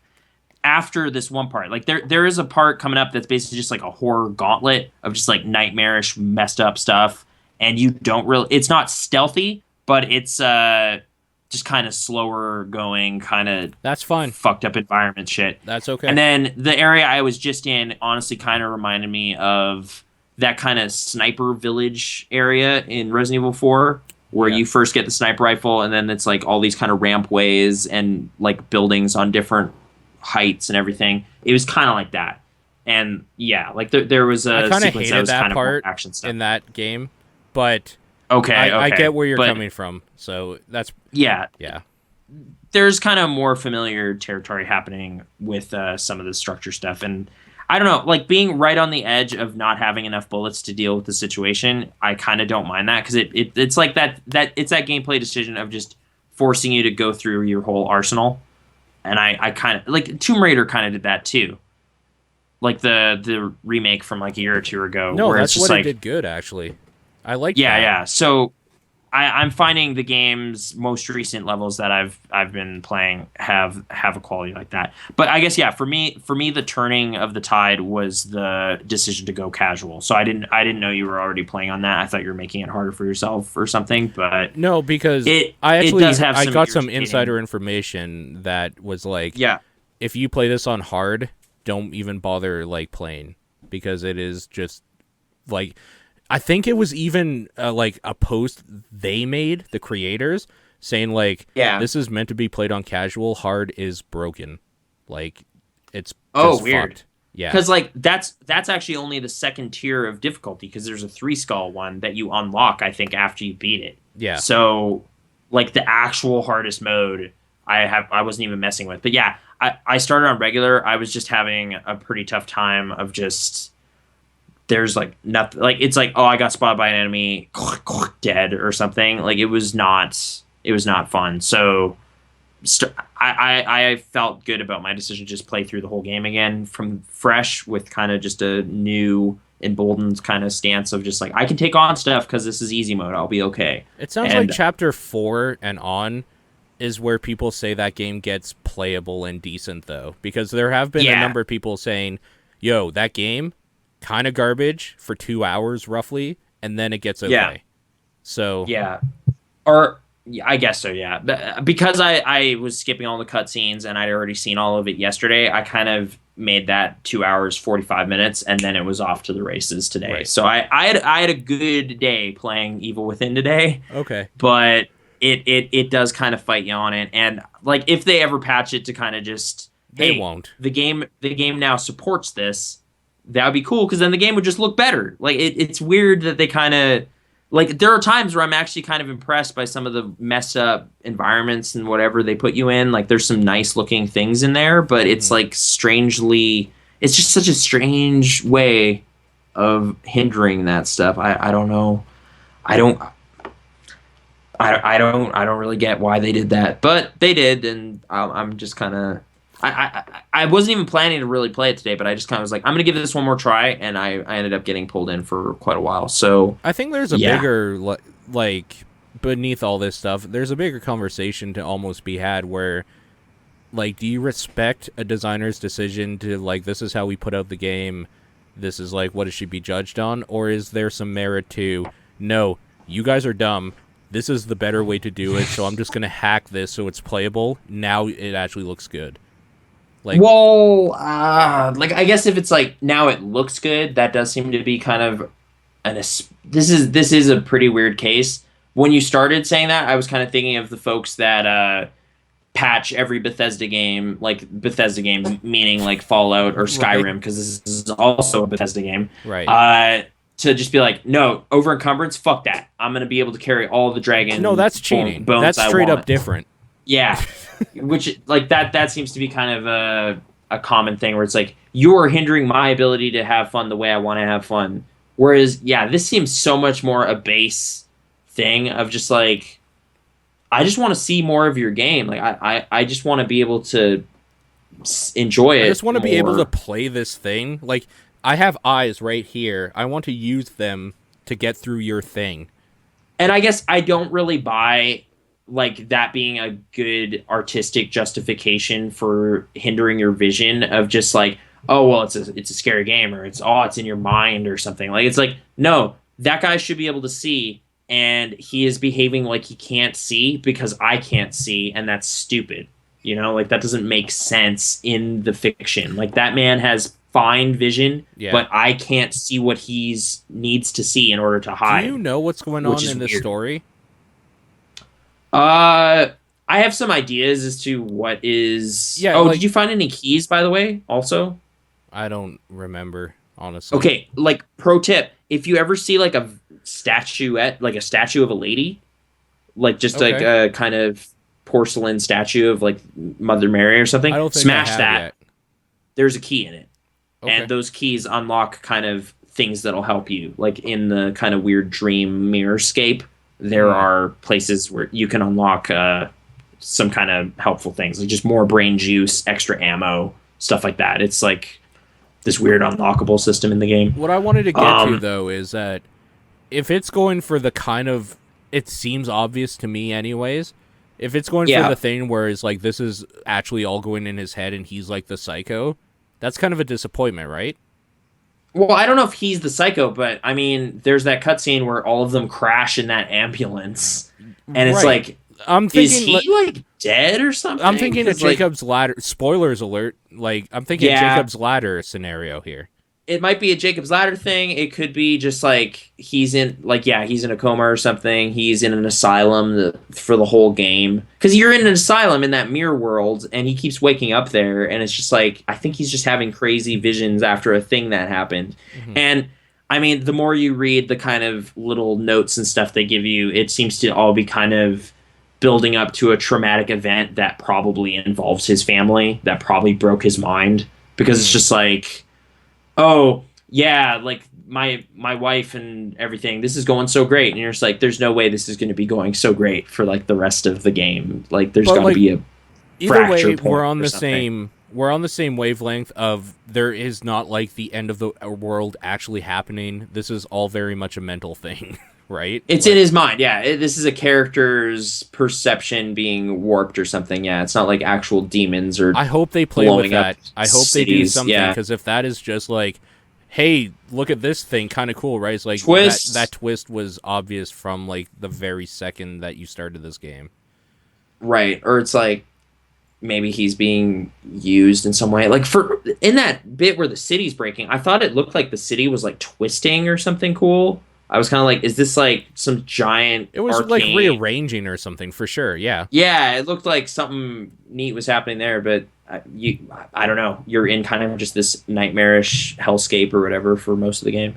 I think it looks nice though. I'm starting to get more positive points, pros than cons for me personally on this game. Mm. But I want to see it through at the very least. I don't know if I'm like gearing up for like, oh man, I'm gonna play it like, new game plus or something, just get more equipment, it's gonna be awesome. Like it's just like, I kind of just want to get through it once and have a action horror adventure kind of thing, and it's getting there. But I'm curious, like once you get to some of the stuff I've seen, I wonder if you'll have a similar kind of turnaround or whatever. There's Well, some cool things. the thing is, like, I do want to see the set pieces, but Yeah. I don't want to play the game to get it because the game is broke. I don't know. I kind of just adjusted to the black bar thing at some point. I just was like, this is a claustrophobic game. I'm going to pay extra attention to the HUD thing. That kind of sucks that that's their solution, is just a little eyeball Mm. instead of just, oh, I can see it. It's like, I don't know what is near me, but something is near enough to me to detect me. Oh, there it is. Like there's kind of a moment of finding it a lot of the It's time. like a But moment at the beginning of chapter 3 where that eyeball appeared, but there was just nothing around me. It nothing was really around. weird. I'm trying to remember what it was. It was like, It might have been the birds or rats saw me or something. no, like kind of a frequent sentence when I get a game over in this, and I think it was happening to you too in that video you sent me, was just like, what even happened? Like that has happened so many times where I'm like, I'll just die and I don't even know why, because it was just, I don't know. I walk. I think I hit a trap or something. I'm not sure. Game over. Like just like I walked into a cabin too quickly. Or I've never something and had. blew up. I haven't had yet a problem with the traps, but that's because I've been so slow moving through everything. Yeah. So I don't know. I kind of just found a pace for it, and I'm kind of wanting to finish it off. But yeah, I'm at like 5 hours, chapter 6. I'm on chapter 6. How many chapters I don't know are how many there? chapters there are. I okay. think there might be 8, but I Oh, don't wow. know. That's really short Yeah. then. Yeah, it doesn't seem like it's It's a too Shinji long Mikami either. game. Sure. Yeah, I guess so. Yeah. 4 kind of went for a bit, didn't it? I think. Dude, if you ask me, it overstayed its welcome. That game was over after the castle. We didn't need military dudes. It's military dudes. Regenerators, however, oh The man, regenerators were cool, they were man. so Like good. that's the thing. Like, yeah, there's like a creature or two in here that are novel. Like, I don't mind them at all. Like, they're irritating, but it's a clever thing to deal with. It's not even that clever, but it's just like the way they're expressed. I want you to see it. So, okay, Evil Within, jury's still out. I don't know. Once I finish it, we'll determine whether or not I want to put it in the barrel. There are Black Bars, however. 15 Oh, chapters. okay. Good. I Yeah, guess there's more fun to be had. I thought I was like almost done, but I guess I'm you're a halfway. third Not of the even. way. I'm a third of the way. Hmm. I don't. I hope they keep it fresh. There are things that I am really enjoying, and they were unfortunately impeded by like pretty obvious decisions. But you don't think they'll patch it? I thought there was a forum post on Bethesda that said something about giving players more options or something. They're testing out some stuff Maybe. Like for people with better rigs or something. as It was some of that stuff, like alluding to the frame rate cap and whatever too. But as yeah, far as I'm concerned, that should have been in there to begin with. But yeah, so whether or not they patch, like the thing is now it's a no-win scenario because if they're like, hey, we're not going to patch this, fine, fuck you. Hey, we're going to patch this, good. Like it's there's no like, oh sweet man, like it's just like yeah, you should have done that, and or well, you're not going to, well then fuck you anyway. There's I no guess it could be a thing where it's like a few months from now, this game might be more easily recommendable than it is right now. Like, I feel like I might have kind of put myself in a weird situation where I've already embarked upon playing it, but it's in kind of this wonky state right now. But I don't know. I am. Do you miss the days of like Resident Evil 4 where you bought the disc, you put it in, there is no And you were just patching or happy with the wonkiness. result. You just put it in and you're just like, this is how the game will be for the rest of it. Good thing they actually tested stuff. Yeah, I can't imagine them testing it and being like, yeah, no one complained about that ever. Like, it's just like, no, it's my decision. I am firm on this. People should see 30% less of the screen. And you're just like, what? Why? But okay, as a It's guy more who intense. watches a lot of movies and like also Yeah, has yeah, played a yeah. lot of games and seen like the letterboxing or widescreen or whatever, it's really bad, right? Like it is way bigger than it should be even. Like those black bars are at least probably like 1.5 times, if not more, bigger than they should be. They're apparently slight. Like, I guess their defense was it's 235 widescreen, but I guess it's actually like 250. So it is bigger than it's supposed to be, Yeah, which is it's so arbitrary. Like, that is such a the director decided, and thus that is the way it is, and it's just that doesn't make sense for the character, the scenario, like me and what I'd want to experience. Like, the average human on the street would prefer more video game space. Yeah, it's a baffling decision. But man, that upgrade chair is pretty crazy. The drills go in your mind. They go into your brain. there's a lot And of now your handgun can carry more bullets. there's What? a lot of cool aesthetic things in it. There's just a lot of bad Yeah. game design around it. That's the problem I have. Like, really, for me, it's the reticle and the bars. Those just seem like easy fixes of just red dot sight kind of thing, like just laser sight, and don't have that. Now you have a far superior game. Like, you went from a 7 to a 9, son. That's crazy. But they just didn't want to do that for some reason. I don't know. But I, dude's character model's like so detailed. He's got the little lamp on him and he's crawling around. He's got like handcuffs and stuff. He's got a nice shirt, you know. One thing I wish it did was like really early in the game, you fall into this big vat of blood, and I wish that like stained your clothes or something, because it just seems stupid that you crawl out of this blood vat and you're spotless, Like dry clean. like The Descent. Was it Oh, The sure. Descent? Yeah, the movie, The Yeah. Descent? Or are you saying The Suffering, which had, like, blood spatter stuff Or I know they Carrie. bragged about? Carrie, when she gets covered in blood, she's covered in blood for the rest of the movie Like, until she has a bath. I don't know if you know, but blood stains you really bad. It's really bad. It stains like, oh, I got a bit of a nosebleed. Stains that blanket forever. It's always gonna have little spatters on it. There's nothing you can do. It's done. So it was kind of, there's that, and really early in the game too, there was a kind of what the fuck, because like in the preceding area, you're stumbling around, you're hobbled, you got like slashed by a chainsaw, you exit a door, and suddenly you're fine. You can just run. Like in the next area, you're supposed to run. Oh no, but you can't actually run. That's the problem I have with it too. Is that you? Oh no! In that you part, have the most you have asthma infinite stamina. ever. Why couldn't they do that for everything else? I don't know. There's that part where you're just running and like the building's starting to crumble apart, and you can just run right to the exit door and just run out of there. But you can run now, and you were hobbling before, and that was the big frustrating thing in that preceding gameplay segment. Maybe that's them being kind of like, see, it's in your mind. It's in his mind. But Wayward's saying Bloodborne's apparently going to have that right. Because he said, Bloodborne's going to have that if I remember the alpha. You get covered in blood while cutting dudes down. Okay. That's cool. That is just regular ass things that should be in a video game. Or if you're being sprayed with blood, it should stay on you for more than like 10 minutes maybe. Like maybe for the rest of the game. It's like, I kind of like that when you're fighting zombies and stuff, like their head will explode and just coat you in goo, but then it just kind of goes away. And it's like a bit of that kind of just Evil Dead gore, like, or Brain Dead or something, like just insane gore stuff, but it just kind of fades away. Oh, I have to say, weird. I do think I owe The Evil Within a little bit of an apology. I was going off earlier before in like other talks about how like the matches are useless.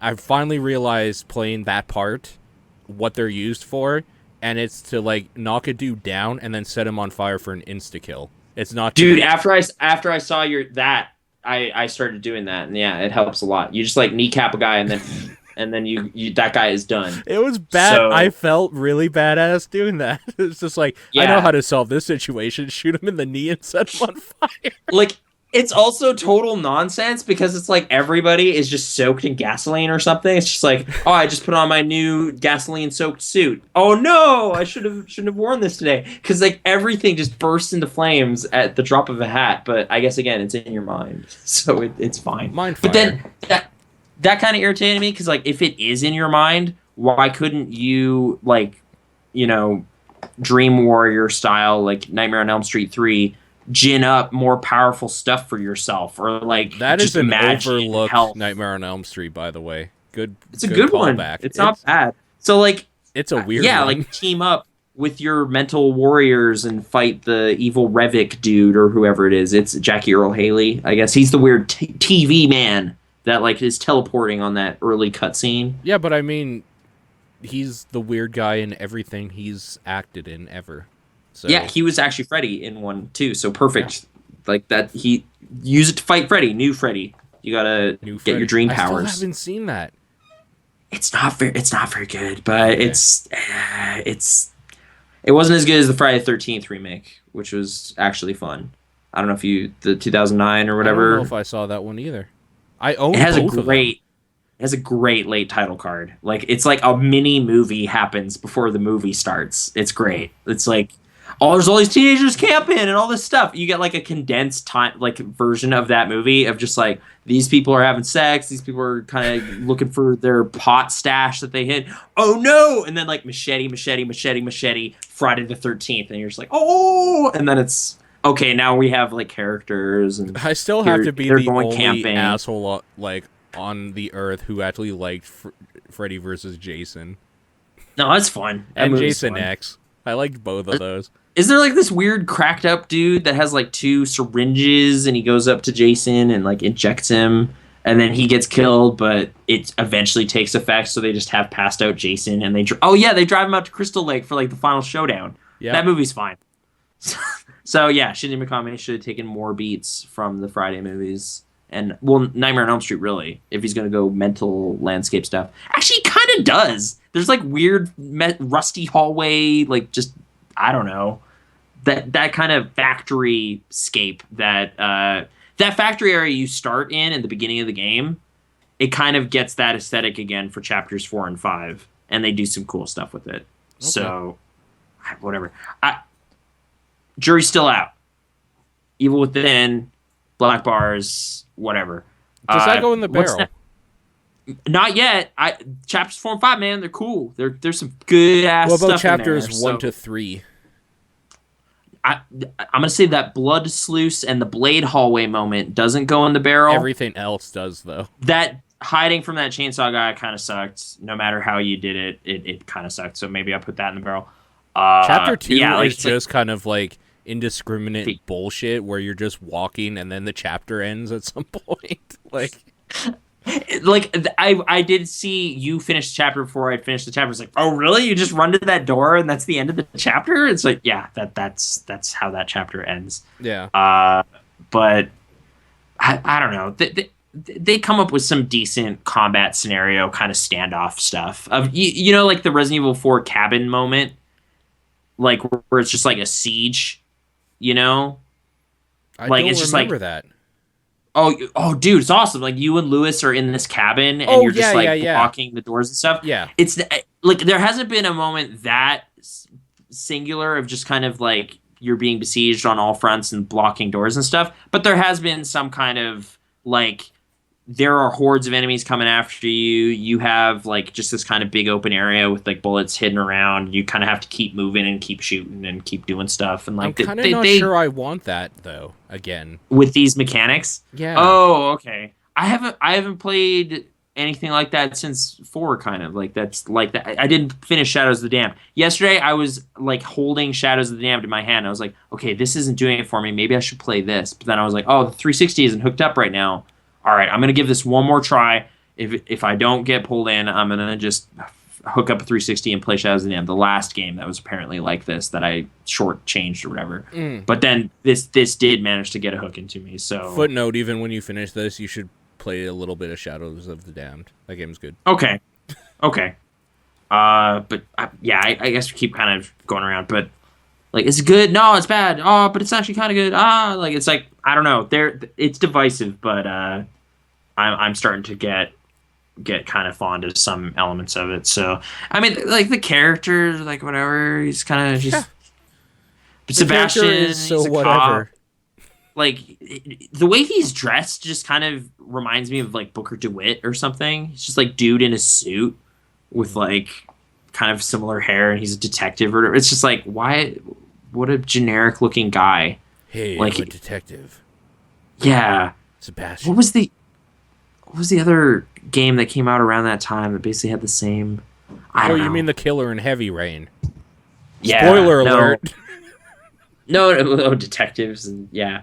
But whatever, there's like news stories about a serial killer and stuff throughout the game. Like, it might totally be like, you are a demented killer. Like they'll try to pull that at some point. It's gonna be a yawn. When they, like, whatever twist they're leading up to, I think they're being too on the nose about it already, unless it's way out of left field, in which case I will take back that statement. Japan can go really out there, so this might be like the expected things we're supposed to think that is happening, and it's just like, oh no, you thought that was on your head? No, it's actually a giant evil demon that lives inside the center of the earth, and it's opening this city. Like, it's a giant key, and there's another, like, Galactus is coming. Like, who knows? See, whatever. I would think that if Korea did it, Japan might be a little still too on the nose for me. Or they did ghosts and stuff. The thing is, Japan, when they do twists, it's something so weird and supernatural that nothing led up to it anyways. It's kind of like the opposite. It's kind of the opposite thing of what David Cage does with his twist, where he throws in red herrings. They just don't throw you any clues, and then the Deus Ex Machina ending will just be like, okay. Yeah, I guess I'm thinking of like Catherine or something, where it's just like, oh yeah, no, it's actually demons. It was actually demons the whole time. Welcome to the demon world. And you're just like, oh, I thought this guy was having like a personal relationship problem. It's like, no, it's demons. You're just like, that is so dumb. It's kind of like a cop-out. Like, it's almost like we painted ourselves out of this corner by just, like, opening up a magic wall or something. Like, just, like, nonsense. So, I'm thinking of the end of Panty and Stocking too. It just gets like ridiculous, and it IGN just doesn't care. apparently gave Evil Within 8.7. Okay. Is that an Uh, is that an almost 9 out of 10 game to you so far? there are some high watermark points, so I don't know, but there's this one monster, man. There's like two monsters I really want you to see. Come back after Okay. you like. There's two monsters Okay. that are like that is a great monster. It is awful and horrible, and I want to kill it, and I also want to run away from it. Like it's there. There's some like, and it's not even like, oh, that's the most mind-bending creative thing ever. It's just encountering it in this game and having it rush at you and whatever, and like it's fucked, dude. There's some, so for the first little while, if I had thrown in the towel yesterday, I Yeah. would be just like, nah, dude, fuck that game. That game's so, I don't know why they just like blew off their own legs, and then like before it even started, I don't know why anyone would say otherwise.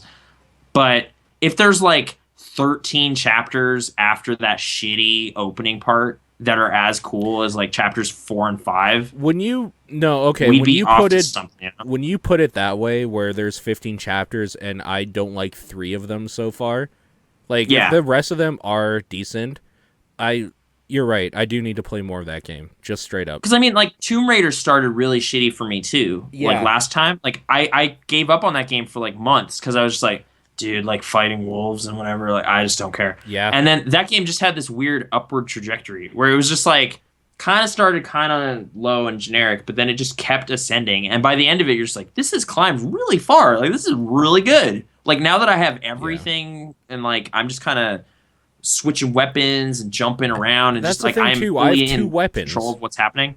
Dude, yeah, once you have more, it's great. Also, the way they have you map the inventory stuff though does get annoying because I'm constantly running out of syringes because I'm using them, but once you've used up all of them, they just erase it from the thing. So now it's like when I pick up a new one, it's not still D-pad right. I need to remap it to D-pad right because empty syringes doesn't count as an item anymore.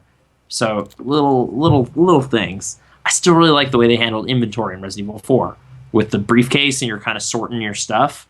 Yes. I would love to just go to the menu and sort my stuff. Dude, yeah. I had a great time. I've gone on record saying inventory management is like my favorite thing in video games for whatever reason. It's just satisfying. If you do it right, it can be just like its own little game in there. And I think this game wants to kind of have a bit of fun with like the mirror world though, because like you kind of get used to it as like, oh, it's the save place, but then it's like there's some stuff happening out there too. Like you can never just kind of be like, oh, good, I'm back. It's like, no, this environment's really weird and disconcerting too, and like it's shifting around and strange things are happening. Okay, this might be on spoiler territory, but I want to know. Like, yeah. Have you gone back to the mirror world and, like, you could get attacked? Like, is there a point where you should be on edge going back there?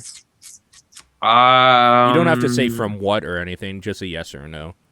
Well, that you can still draw and fire your guns out there is interesting to me because I think that is definitely a thing that could happen. Okay. The most recent thing I just did was kind of like that was a possibility, but I didn't actually encounter a monster out there. But it was like it was there. Actually, I really like this moment because it had me like it was cutscene and cut to black, and I just stood there for like a minute, and I was just like, did it not load or something? Turned on my lamp, and I was like, oh shit! I was playing that whole time. It is that dark in here. Holy crap! Like it is ink black. Like it is so black, and it was just like sneaking around through this like familiar environment, but you know something has changed and you don't know if it's an enemy or what. So I don't know. I am warming up more and more to this whole thing, and I will see. I keep trying to move on, but I don't know what we're going to move on to. The movie Talk to me about Fury. Time. Okay. So I don't know what it is. You don't? Okay. Fury is a World War II action film starring Brad Pitt. Okay. It's directed by David Ayer, who did End of Watch, which was one of my top 10 movies of that year. Oh, this is the one with Shia LaBeouf. Shia LaBeouf is in it. He's got a like thick mustache that they talk about. I hate that little fucking rat. He's God. way into the Bible in this movie. Yeah, that He's sounds like okay. something he would do. Okay. Here's the thing with Fury. It is well acted. It is well shot. I don't like it. It's boring. It's not good. Right? No, it's got tons of action in it. I wanted none of it. I just did not care tell me for what why. it was selling. It just seems to be like a World War II action movie that doesn't really have much to say about the war or about people or anything other than maybe just kind of real men fight and like machismo. That's gross. That is a gross message to have in a war movie. Like, I don't know. Like, I don't seem to... I didn't really distill much out of it at the end of the movie. It kind of has this innocent character that gets thrown in with all these kind of tough, grizzled tank war veterans, and he has to learn that war is raw and all this kind of stuff. And they kind of hit some similar dramatic beats as Saving Private Ryan or something. But they don't have the kind of human layer to the characters that made me kind of get invested in them. They're just kind of grizzled war guys, and they don't really talk about who they were before the war. Right. They just shoot Nazis and enjoy doing that. And like, this movie does seem to have a bit of a conscience issue about Nazis are just unequivocally bad, so they make sure to spell out that they're SS dudes. All the guys they're killing are SS guys, so you can feel okay about it. So they're like, the worst of the bad people. The worst of the worst. Like, it's not just like, oh, this is some poor farmer that got like drafted. It's like, no, that guy like literally has eaten babies. Like, that guy is the worst piece of shit ever. And they just have hundreds of them at some point because they need this big battle. And, like, it's tank centric, so if that's of interest to you, of like seeing kind of a claustrophobic tank environment, honestly, that would be a nice change in a war movie to like have that kind of perspective. I don't know. It has elements to it that are like totally kind of novel, like, but okay, it really all came down to like there was one scene that I was like, okay, this is actually starting to really get somewhere. Like, this is a really clever scene. They're really developing their characters really well. They're starting to kind of map out some kind of character tensions and stuff. This is really good. And then right after that scene, they basically cash in all of the emotional points they just gained with that scene for kind of a cheap, like, sucker punch. Oh, isn't that tragic kind of moment that I was just like, oh, okay, well, did they kill a dog? No, they might as well have. Like, it was like so much kind of good investment was just kind of thrown away, like, right at that. Like, there was a point at like the 1 hour mark where I just kind of mentally checked out. Like, I felt it happen. Like, I just was like, okay, I'm done. And I just kind of sat there for the rest of the movie, and there was like a big standoff, and like there was a big gun battle and all this stuff. And I was just like, I just don't care. Like, I'm just done. I don't know. Like, this movie ended up in kind of the most boring place a movie can get, which is like the 5 or 6 out of 10, which is like, it's not so bad that, oh man, you gotta see this train wreck, but it's not good enough to where I'd be like, yeah, dude, go check it out. It is just a middle of the road, also ran World War II movie that happens to have tanks, so that's like its one gimmick that it kind of has, but like the performances are just solid, but not like, oh, you need to see this actor in this movie, it's incredible. Like, some of the kind of writing decisions I wasn't on board with, like that character that they throw in there, Logan Lerman's character, he's the Percy Jackson. They kind of just like, you remember in Saving Private Ryan how they have that one guy join the crew, like the young guy, and like there's that moment where it's like, hey, like, no, we can't kill this guy, he's innocent. Like that whole bit. They basically have that bit again in this movie, but I don't know. This character, I just was like, this is obviously like a writing, like this is an audience surrogate character. Like, these are hard-boiled World War II veteran characters. This movie thinks that I can't roll with that, so they kind of gave this, they put this other character in here to be like, oh, like just kind of wide-eyed looking at all this crazy stuff going on in the war, and it's just like, dude, this is not the first World War II movie. Like, I think like the audience and me are like ready for something different, and this movie just kind of fell into a pretty similar pattern of just like Sure.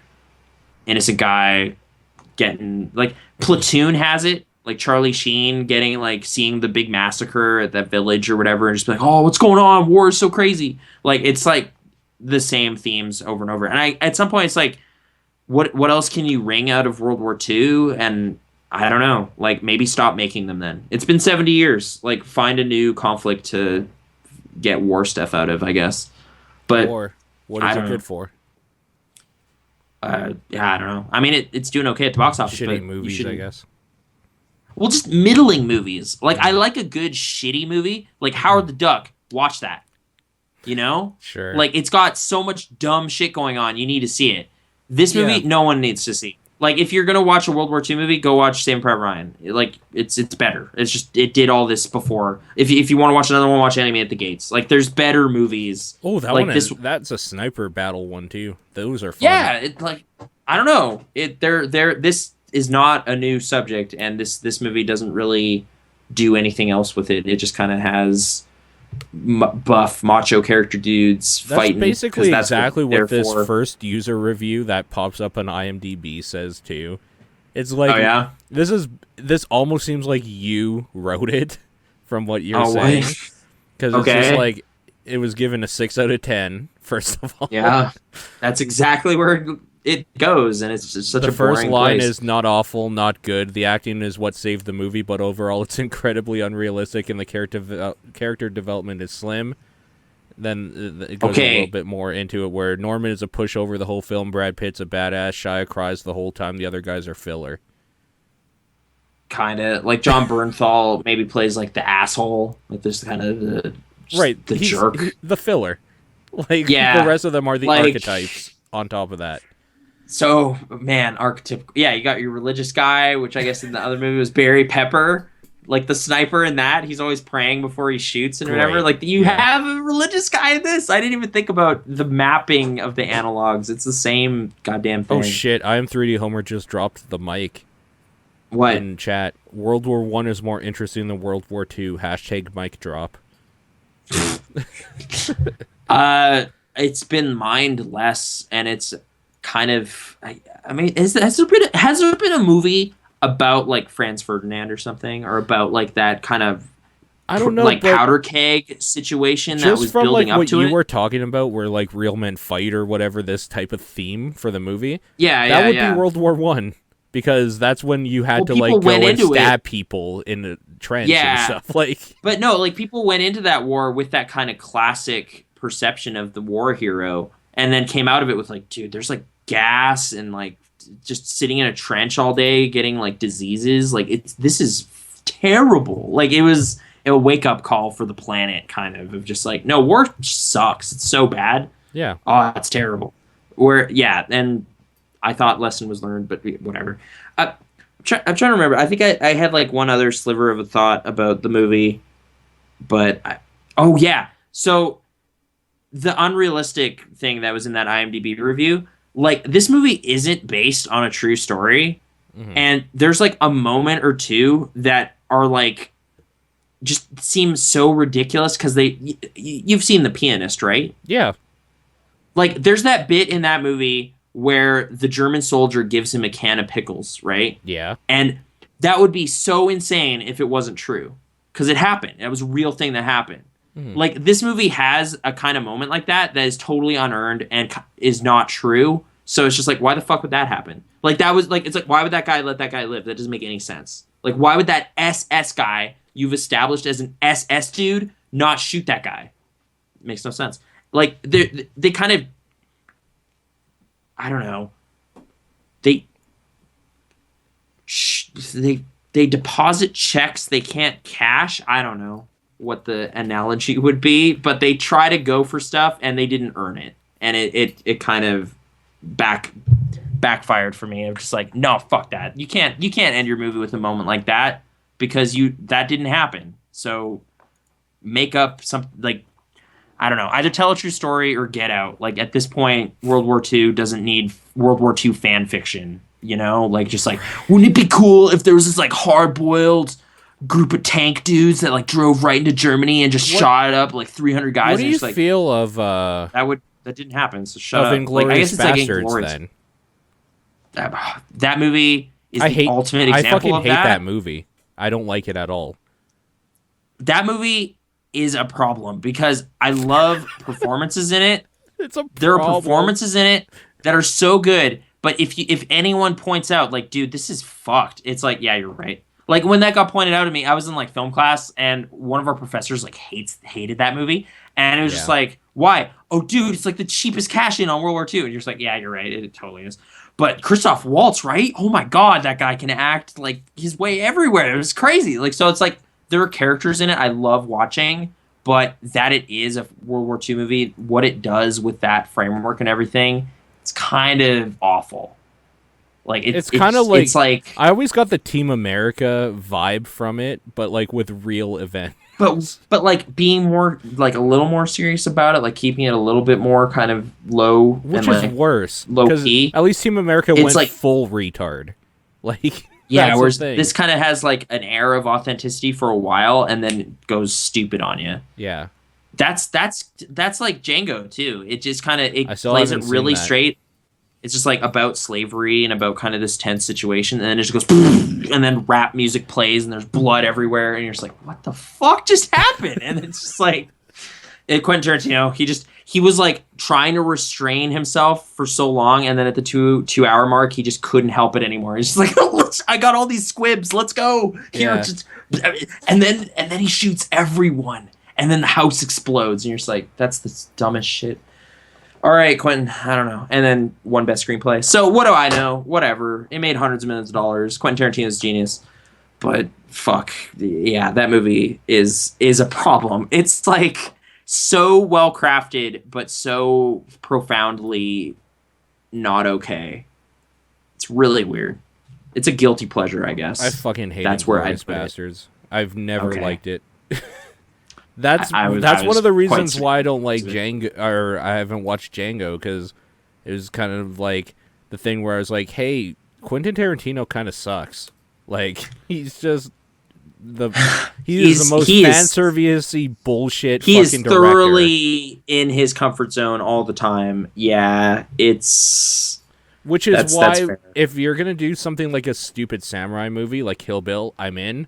If you're gonna take on like world like political events or like things that happen and just make your fan servicey bullshit based in it with too much talking when it's not necessary, fuck you. Okay. Here's a bit of a segue actually into a movie I was pretty stoked about this week. Okay. Grand Budapest Hotel is actually set in the 30s and kind of flirts with some World War II-esque events. Okay. Like some kind of... But it's set in a fictional province. Kind of like, honestly, going through all the features and stuff, it kind of reminded me of like Papers, Please or something. And in like how thoroughly they make up like Aristotska in that game. Yeah. Like they just make up this fake province and like fake currency and all this stuff for this movie. But it's clearly, it's like sort of an analog for probably Austria or like one of those kind of regions. And it's, I don't know, like it's a thing where it's like, I don't know if this is okay either, but I feel like the movie felt maybe guilty about being too comedic about stuff like World War II. So it made kind of an analog version so it could still kind of incorporate that and not be disrespectful. How right? annoyingly Wes Anderson is it? I don't know, because That's like fair. That's a right answer for that kind of it is taunting so question. thoroughly a Wes Anderson movie, but it is like easily my favorite story and characters and stuff he has ever come up with. What about like Fantastic I feel like Mr. Fox, which he didn't actually come up with, but yeah, it's way better. Like it's way better. Yeah. That movie, like watching it, it's just like that was fun but totally trivial. I am like so up on this movie right now. Like I liked it when I saw it months ago, but then I was kind of like, I don't know, like maybe that was just kind of a, you know, pleasant surprise kind of reaction. I will know when I see it again. And I watched it again yesterday and I was like so happy because it is it has this a great blend of just like it is mostly a comedy, like it is a comic caper, but it is kind of just like weaving in and out of kind of this more melancholic, like kind of tragic thing that is kind of underscoring all of it because it's like a dude looking back on his life and like talking about this wild adventure that happened, but there's like kind of some notes of like, oh, something bad happened after or whatever. And like they just kind of dance in and out of that kind of region very well. So it's like that's kind of like you're laughing through tears kind of emotional zone, you know, of just like, oh, like that's so sad, but that's so funny, that's so zany, but it's that could happen. Like I don't know.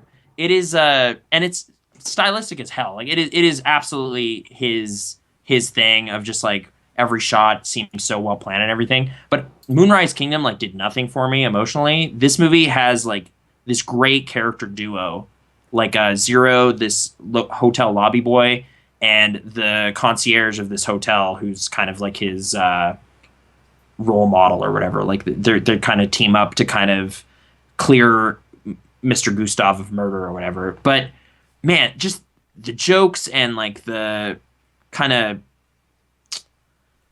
flavor of it all, it and like the weird kind of way it discusses authorship and like artists and the legacies they have or whatever. Like there's this whole kind of the way they use their framing narratives and everything. It's really fantastic. I don't know how to just I loved it. It's so good. It is so good. There's like one joke in the whole movie that I felt was like a little bit much. That like seeing it again, I was like, okay, that one gag was a little too gaggy. Like that's a little too silly. It was a little too silly for my taste. Every other thing, I was just like, that is like pitch perfect. That is so I was so happy about it. So man, that movie's so good. I like I don't know how to like just you know It's your all movie all of the those year Oscars. already.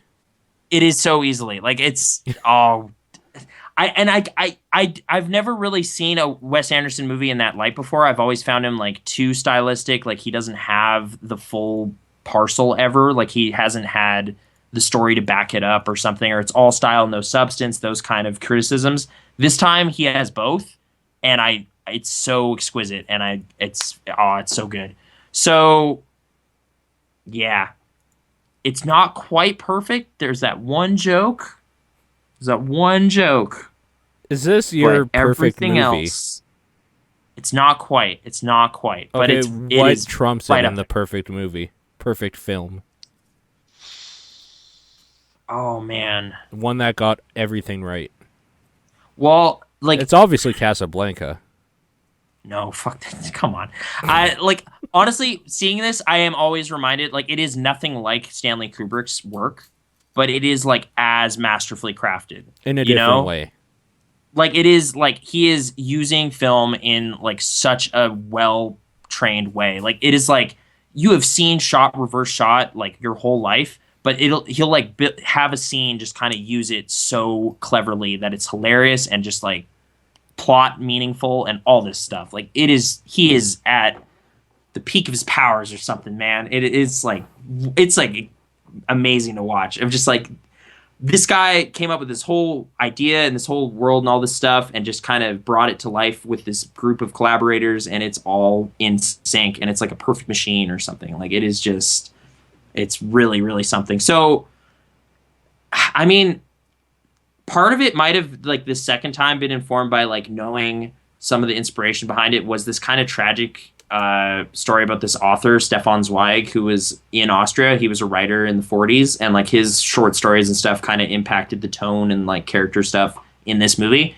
Hearing how that man met his end is so sad, and it totally underscores like the dramatic moments in this movie of just kind of the eve of the war, not wanting the war to happen, like just being embarrassed on behalf of humanity that your country is about to throw in like to this big conflict or whatever. Like the movie was shot in Germany, and it's like being a good person in Germany on the eve of the war would have just been like the most crushing, depressing thing ever. But it's like this character and this group of characters who are trying to be jovial, and their lives are like, you know, not supposed to be upsetting. Like it's like this big sad event is coming, and there's nothing these characters can do about it.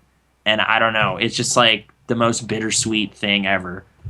And yeah, it's like, I don't know, really good. Grand Budapest Hotel, check it out. Right after I watched it, I just went nuts. I bought the soundtrack. I bought the screenplay. Did you? I got this book. Yeah, it's all on the way. That's your second one, Like, right? Yeah, Your second I got screenplay. Inside Llewyn Davis right here. So I mean, it's just like it's so well done. I just want to see it on paper, like just see how it's like. The amount of exquisite details in the movie are like too innumerable. But I don't know. I won't belabor it anymore. I also watched a bunch of Steve Coogan stuff. I watched 2 movies. Okay. I won't really like delve too much into either one. I still just really like that guy. I think he's really funny. Him and Michael Winterbaum teamed up to kind of make this biopic about a dude I'd never heard of called Paul Raymond. Anything? No. Do you know? Yeah. Apparently he was like one of the richest dudes in Britain. He was kind of like, I guess he's kind of like the UK's Larry Flint. So he traded in like kind of saucy, pretty much porn magazines. Yeah. Yeah. But then used that money to buy real estate. And then Oh, okay. So he became like this big real estate baron. So he's like a kind mogul. Of this, yeah, total mogul. And I guess it's just kind of his kind of life and like that age old lesson of like money can't buy happiness, and just kind of him kind of having everything together in terms of his finances and business and everything, but then his family's kind of falling apart, and like he just doesn't clue into that fast enough or whatever. Just it is such a total biopic, but I guess that it was about someone I'd never heard of. It just felt kind of like this colorful history lesson or something. I'm just like, I had no idea this was going on, but it happened, and I don't know if this is accurate or not, but it is pretty well realized, and I'm okay with that. One that is more generally entertaining is the Alan Partridge movie. Alan Partridge Alpha Puppa, I guess is what it's called in the UK. Okay. Like Alan Partridge, I guess, is a character that's been around for 25 years at this point. It's kind of what he's famous for there, but it didn't really ever make waves over here. Yeah. So it's kind of this big culture gap thing. But I guess just on its own, it is basically what if there's a small town radio station that's getting bought by a conglomerate. One of the DJs, played by Cole Meany, who's been a character actor in a bunch of stuff. He's like in Star Trek Next Generation. He's O'Brien, like the engine room guy. But he gets fired right away, goes nuts, and holds the whole station hostage. And Alan Partridge tries to use this situation for his own gain. So it's basically that Dustin Hoffman and John Travolta movie, but like a comic British version of it. What was that called again? We talked about it in weeks past. You know, like it's like Ace in the Hole, but not. Dustin Hoffman's a journalist. He hides in the bathroom. John Travolta's going crazy. Mad City.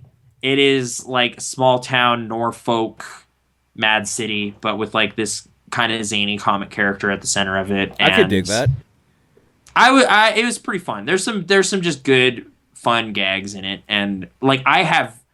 Like, you know, I am a big fan of Steve Coogan. I have like investigated some Alan Partridge stuff, but that's mostly just like clips and whatever on YouTube, and like really like I guess that character has done like guest stuff, like guest commentated on things and whatever. I've seen little snippets of that, but I have like barely any sense of that character, and this movie kind of just works on its own of just like, you know what you need to know about Alan right away, of just like he is a super self-absorbed, selfish, like kind of bit of an asshole, and he works at this radio station that doesn't really care what happens to other people, but then he's in this weird kind of scenario. It's a 90-minute kind of little comic thing, and it was fine.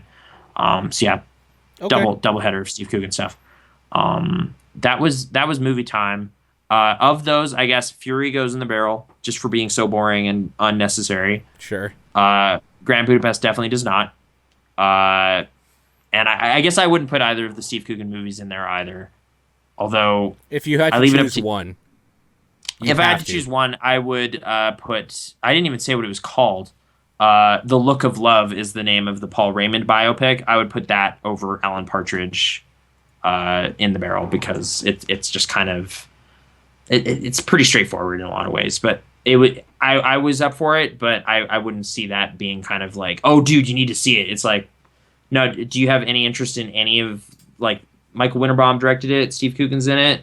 Don't care? Okay, don't worry about it. Like, that won't. Okay. You know, it's like, I'm a huge Paul Raymond fan. It's like, that's really crazy.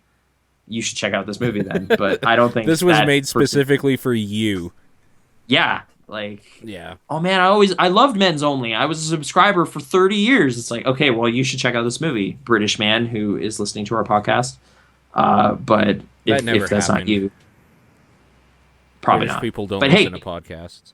We're publishing it now. Like 28 years from now, someone could download this file and just be like, "What's going on?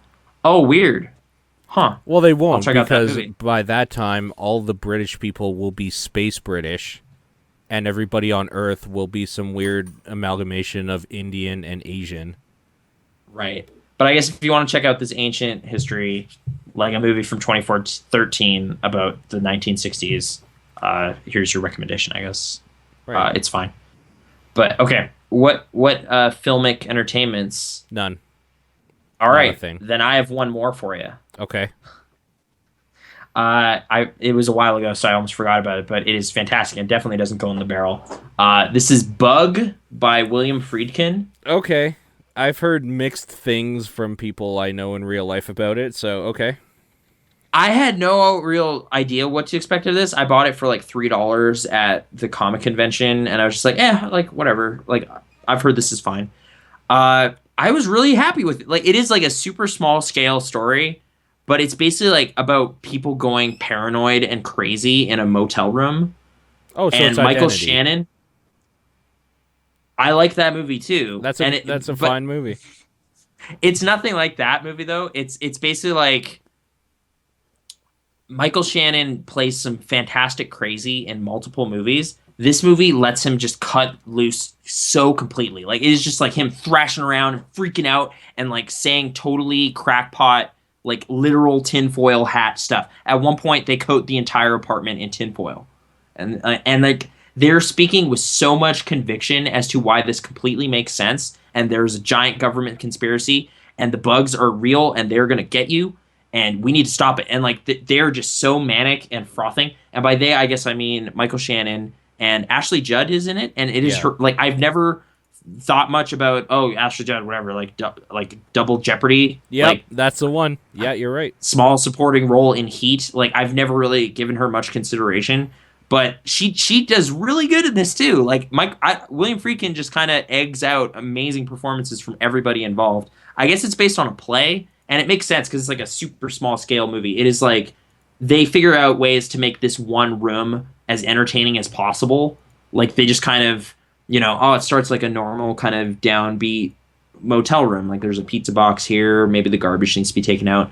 And then it's like, okay, there's like fly strips everywhere and people are getting really manic, and then it's coated in tinfoil and the lighting's really fucked. Like, it's just like the room gets crazier as the characters get crazier, and it's fun to just see it unravel. Like, everything, like, these people's minds just fray apart, and they are so good at acting it out. It was like, I watched this at work, and I was just kind of like, oh, whatever, I'll just throw on this movie. I don't know.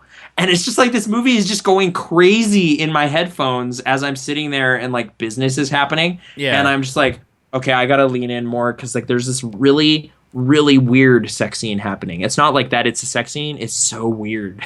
Like, these crazy people are doing things. It's just like, all right, it's not porn, I promise. It's just really, really, really weird. It's from the guy who made The Exorcist, okay? It's like all the way R-rated crazy, but it's so weird.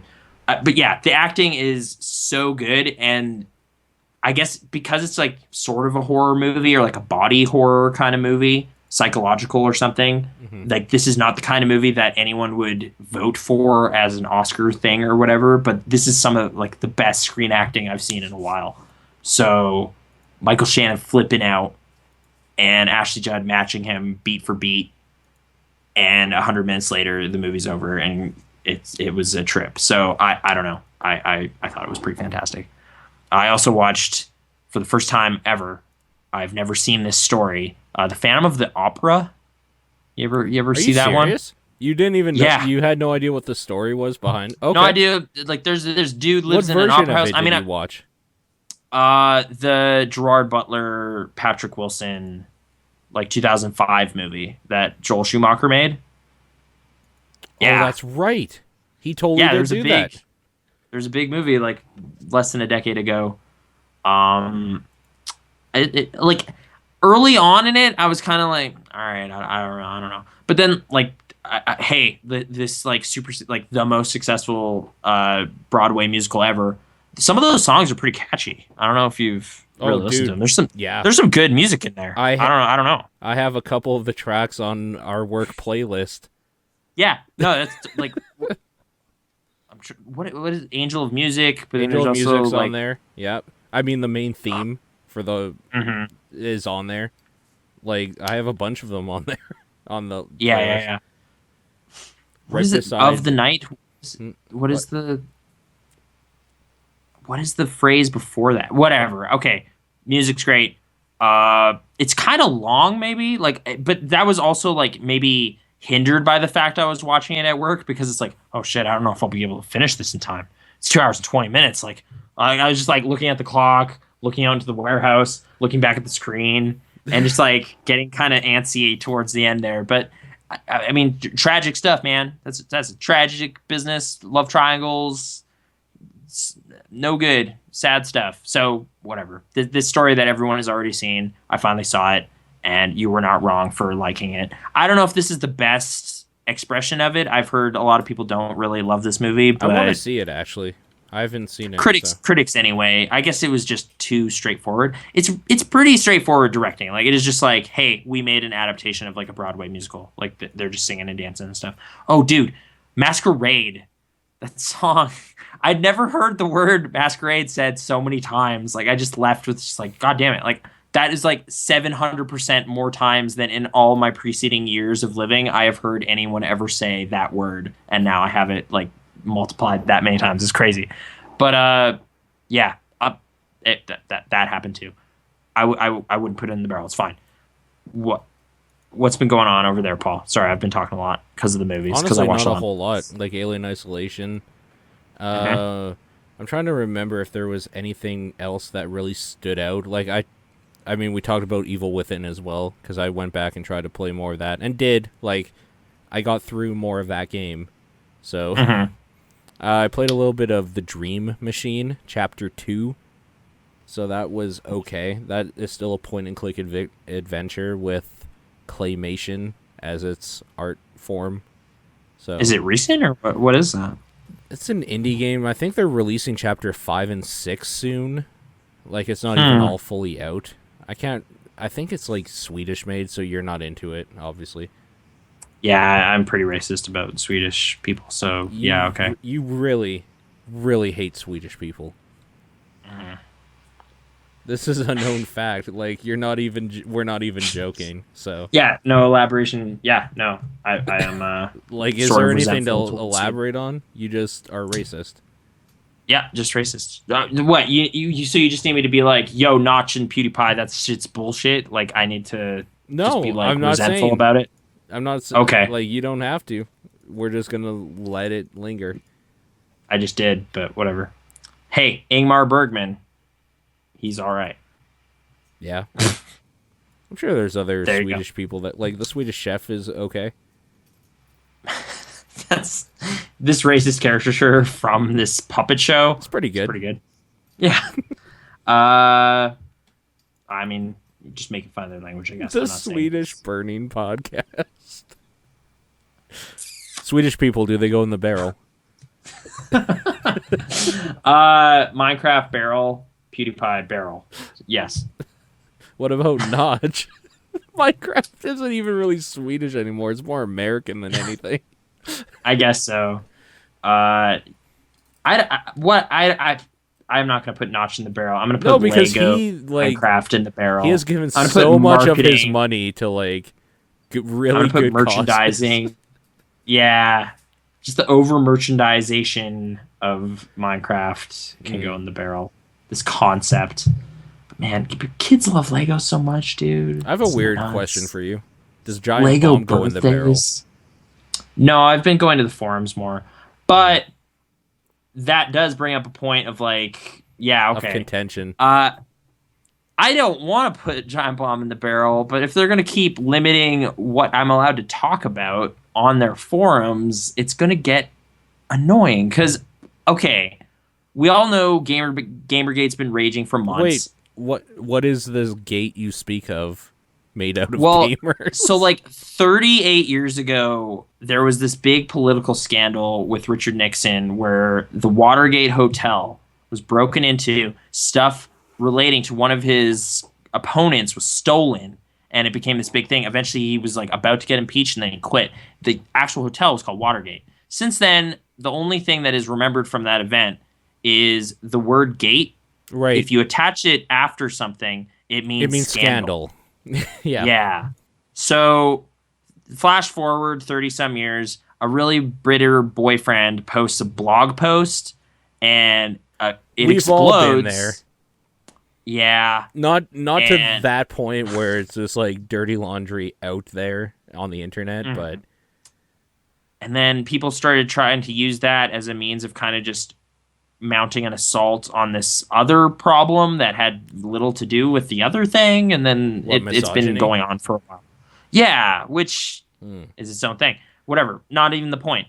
Kind of innocuous topics pertaining to that were starting to be discussed in a thread I was kind of replying to. I was the first person to reply to this thread, so I was kind of invested in it. But I've also been kind of managing my internet habits a little differently, like where I'm not as frequently checking stuff. I basically treat work as like an internet-free zone. I'll turn off my phone. It's actually really nice. Like, people don't know where we work still, but it's right, very but it's kind much of remote. It's outside this, like the general bulk of the city. Over half of the people that work there don't even know how to use like a word processor properly. So like the internet is not a thing that gets brought up ever. Right, and I mean it's a company internet thing, so you're locked out of a bunch of sites and stuff. You can't go to certain sites. It so is it's very like much you're like, kind of off the grid. yeah you're in kind of like a little bubble where you don't need to worry about it. And I was still kind of bringing my phone out there and kind of angrily frowning at Twitter all day, and it's just like why do I do that? So I've kind of been trying to drop that habit a bit. So I didn't know what was going on in this thread all day. I'm like now I kind of have this thing where the way it used to be, I get home from school or something. It's like, oh, I can check the computer again. What's going on? Oh, I got some emails. Oh, what's going on the GameSpot forums? All cool, and like replying or whatever. So I was gonna kind of get back into that habit. Oh, okay, let's see how that thread went yesterday. Oh, there's no replies. Okay, what's going on? Oh, it got locked like 5 minutes after I left because sunshine and smiles. Wait, what? Like, it was just kind of this annoying thing of just like. Do you want to explain what that means, first of all? Yeah. So I guess Giant Bomb, like in light of Extra Life happening this past week, it was kind of just mandated that everything should be positive. There's been too much negative stuff going on lately. Let's just open it up so the moderators can just close topics liberally. They don't even need to like get approval or something. It's just like, this is getting a little dicey, locked, nothing will happen. Like, it's totally fine. That's a lot of trust in their Gestapo, isn't it?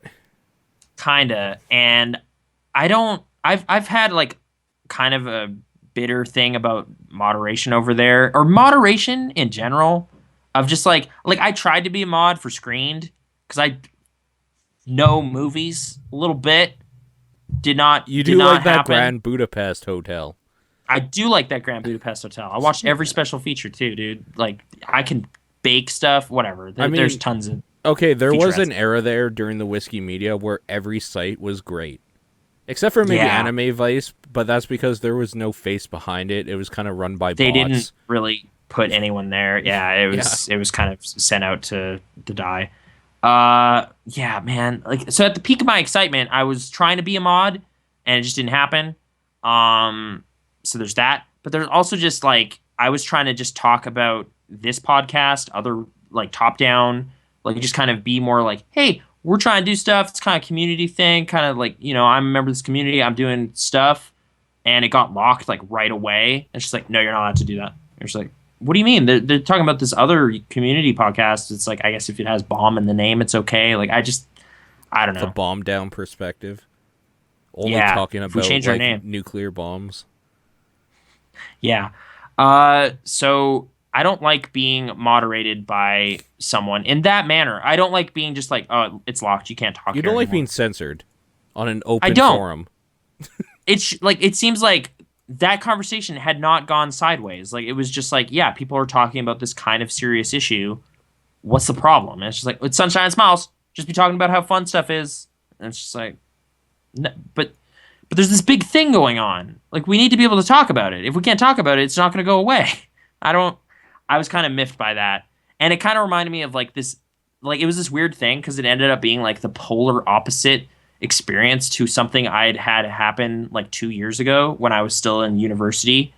I was part of the Free Thinkers Club, and at Free Thinkers Club, there was a contingent of us that were talking really excitedly about video games in the corner. There was like 3 of us getting really excited. What were the And names of the other 2? John and Dallas. Those dudes like some games. We were talking about all sorts of game stuff. And we got shushed. We got like hushed by the other group because they're like, hey guys, we're talking about sexism over here. And I thought it was hilarious that I now have the opposite answer where a bunch of gaming dudes were trying to talk about sexism. And they're like, hey, stop it. We're talking about how fun video games are, okay? Keep it down. Like, Yeah. I was like, oh, amazing. Like, this is so stupid that this is now a That's what that tweet meant. double-pronged Okay, thing. I get it now. Okay. Yeah. Oh, my God. So, yeah, wrong place, wrong time, or whatever. You can't talk about this now here. You can't talk about that there. Like, it was just like, what? Okay, fine. So, I felt muzzled, and it was too bad. That's kind of what the great thing about Twitter is that you can't be muzzled, really. Yeah, you can just say it, and if no one replies, well, whatever. But you at least stated it. It's on there. Yeah. There's that guy that got banned, or no, his game got kicked off Steam because he was threatening Gabe. Did you see that? Yeah, see, my thing about that was good because that game sucked, and I don't want shitty games on my Steam. Was it Paranautical Activity? Paranautical Activity, that game blew. It wasn't ever good. What is it? Is that like kind of that voxels like Yeah, shooter? like you know what Binding of Isaac is, right? Yeah, It's basically that in first-person mode with voxels stuff. And it wasn't balanced or fun or anything. Or? It was a piece of garbage. Okay. I mean, since I have it, I could still install it and play it, but I won't ever because fuck it. Mm-hmm. I don't know. There's some that nice happens. justification when you're just like, I really don't like this thing. Good, the creator is a piece of trash. Nice. Like it feels like winning the lottery. Is like, see, I was right. There is proof that like now and then people like it's not just me. He threatened a guy for no good reason and got kicked off. Like what was the reason again? They took him off it was like the so front dumb. page or something, right? Oh my god! It was no. It was no. There was a banner for their game on the front page, Right. But it still said early access on it. Oh, and he freaked out. He was like so mad. He's like, we worked for so long to get out of early access, and they're still saying it's early access. It's bullshit. And it's just like, dude, your game's on like the front page of like the biggest platform on the PC. What are you doing? And it's just like, I'm gonna kill Gabe Newell. All right, you're done. Like you like they saw that your game's gone. You have to quit the company now. Like everything imploded like immediately. So yeah, don't say rash, impulsive things on Twitter. And like I don't know, perspective or something. Like who cares? Your game has a big banner ad on the front page. Like that seemed really. And it's dumb because I was reading some of the tweets he was like tweeting to people after all that happened, and like it became a news thing, and like his thing was like, because if it says early access, it hinders more coverage or like more people buying it. It's like, yeah, well, not being on the fucking store at all hinders that completely. So good job, you fucking idiot. Yeah, like getting that bent out of shape about it. You know what? But, okay, It's that thing we were talking about in the pre-show or whatever that was, if it's included or not, where it's just like, it's not even karma. It's just like you keep mouthing off, you're gonna mouth off the wrong person, and they're gonna fuck you. Yeah, Gabe Newell fucked him. statistical hard. certainties or whatever. It's just if you do it enough, eventually you'll hit You the can time. do it to the wrong person, and he did. He did it to the Yeah. god of PC gaming. Like, well, the store owner of PC gaming, I'll say. Yeah. Uh, that's most of the media. Yeah, I think we this should week. move on to questions. What do you Yes. think? Okay. Yeah, I mean, it's like, oh, I listened to that new Subtract album. It's okay. Like, I don't have, like, if man, there's nothing else that I'd be like, this goes in the barrel. So let's just move on. I want to put more stuff in, and there isn't anything. So somebody let's just, way earlier was saying talk about. Oh, can you guys talk about how Steam won Platform of the Year for the Golden Joystick Awards? I don't know what that means. What's a Golden Joystick Award? Is that like the I don't know. Oscars of video games? Video game websites or something. I don't know. Like, Also seems a little early in any year to be doing awards already, but like, okay. congratulations, Steam. You are the best Walmart of the online Walmarts for video games. Like, I don't know. Yeah, why is there 2014 winners already? That's see computerandvideogames.com does the Golden Joystick Awards. And they announced their winners and okay. Yeah, Steam's pretty good. I don't know. That's where I do my gaming. Gaming from Gaben.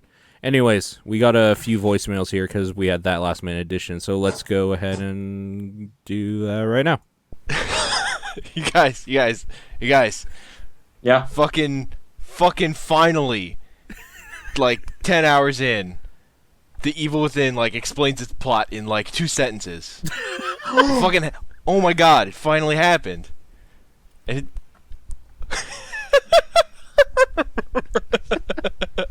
Must be really good. Oh, I'm glad I stuck with this. The Evil Within is creatively bankrupt. Oh, It great. has no originality in its bones. Oh my god. Finally, this game feels Japanese though. Other than feeling like it's haunted by fucking Resident Evil. Like, main characters, weak sauce Chris, his partner is weak sauce Wesker, I guess. Girls, weak sauce Jill. Joseph, yeah. It's just fucking fuck. It's fucking can't fucking believe it. Oh, I don't want to spoil it. I'll spoil it if you want me to, but Please don't. no one else will find this nearly as funny as I do, though. That's the other thing. This is very few people will find this as funny as I do. The game or I have to know what this revelation is. so keep playing chapter 10, I guess. Sebastian Castellanos, is that his name? It's his weird last name. Yeah, something like that. I think it's his name. I mean, because he's a cop, I was thinking Leon stuff, like weak sauce Leon, but I don't know. Either way. I guess. Yeah, it's got that lamp. But okay, I don't. It's got crazy crap happening in it though. It's got cool monsters. It's got cool monsters. It's like saying Die Hard 5 has cool explosions. Like it's not doesn't matter, but it kind of does. It's kind of the reason why you watched Die Hard 5. Like, Yeah, I wanted to see an explosion. There was a huge one towards the end of that movie. It's crazy. So I don't know, 5 out of 10. Like it doesn't yeah, make it amazing. It's just it's still better than You know. Argo. yeah. Oh man. Calling you out, Gary Whitta. Next voicemail. Yep. Hey Paul, hey Nate. You know what makes me kind of sad?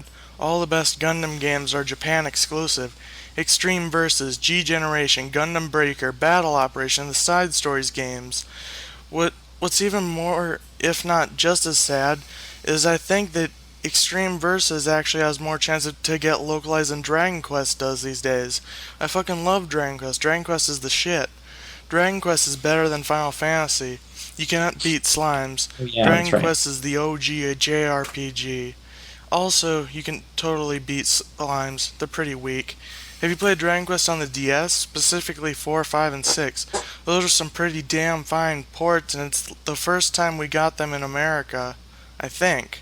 My question is, what my question would have been, what games would you like to see localized? But I think I asked that already. So instead, what video game animal would you like to have as your steed and mount into battle? Oh, You get two choices: cute and cuddly like Yoshi or a chocobo, and mean and ferocious like Queen, Metroid, or a wyvern. Also, have you noticed how John Cena has sausage fingers? See ya.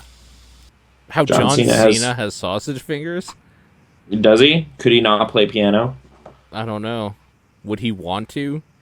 He's kind of making I money don't know. doing just showing up on screens somewhere. I guess so. So probably not worth it. Gundam games. I don't have any knowledge about that, but okay, I'll take your word for it. Steve, Dragon Quest though. Mhm. New Dragon Quest games aren't coming here. Is that true? Oh, Is that true? That reminded me though. I started playing Final Fantasy VI a little bit again. okay. That game gets going faster than I remember, but it has like this kind of kind of the same problem Chrono Trigger has, where there's like you need to trigger the next thing. So it's like, yeah, you got to go find this guy and like talk to him, and then the next thing will happen. And until you find that guy in the castle, nothing will happen. So like weird little things of like, if you pause and save and stop playing it for a night and then come back the next day, there's like no way the game refreshes your memory of like, you gotta go talk to that guy. So I kind of got lost the plot pretty quickly, but there are things about it I still really like. But I don't know, Dragon Quest. I tried playing 8 and didn't get all the way through it. I played like 30 hours of it or something, but I just didn't. The central story seemed to be like an evil sorcerer was doing stuff, which I guess is kind of ironic because Kefka's an evil sorcerer and he's doing stuff, but there seemed to be more going on. Are you talking about Final Fantasy VIII now? I'm talking about Dragon Quest 8. Oh, Dragon Quest just like 8, this- yeah. It's like there's this evil wizard guy and he's doing evil shit, and it's just like, that's a pretty boring central quest. And like the characters, I didn't get the sense, like your main guy is useless. Like he's just a generic guy. There's no real thing to that. So I don't know. That was the Dragon Quest game that was like relevant when I was trying to get into it, and I just didn't play it. So I didn't play any of the DS ones. What steed would you want? I guess we'll just get to that question. Epona If you or aggro. So a Because horse? Okay. A horse would be good. It's like the literal interpretation of a steed. A chocobo would be pretty great because I think they'd be so soft riding. It would feel so good. What did you just say? Because I just wrote down Argo and I don't know why. I'm gonna cross it out. That's what it deserves. Chocobo. A chocobo would be so soft. Presumably, like I feathers. would assume. Yeah. Dude, is it from video games? Is it video game steeds? Does it have to be from video games? I think so, There's that- but go ahead. That giant eagle in Rescuers Down Under was so cool, dude. That was awesome. Mm-hmm. Just this huge bird. It's in Australia. You can just jump on that and go flying around. It was amazing. So, I love that. What movie. about like a big badass one? A giant, like badass eagle, like badass Lord of the steed Rings? of some That sort? is a badass. It's a giant eagle. What do you mean? It's like a falcon. It's a huge falcon. You know what he means.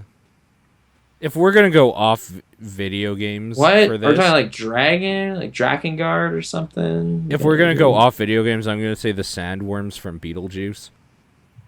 It'd be sweet Okay. to ride one of those in a battle, just like coming up from under the ground or something.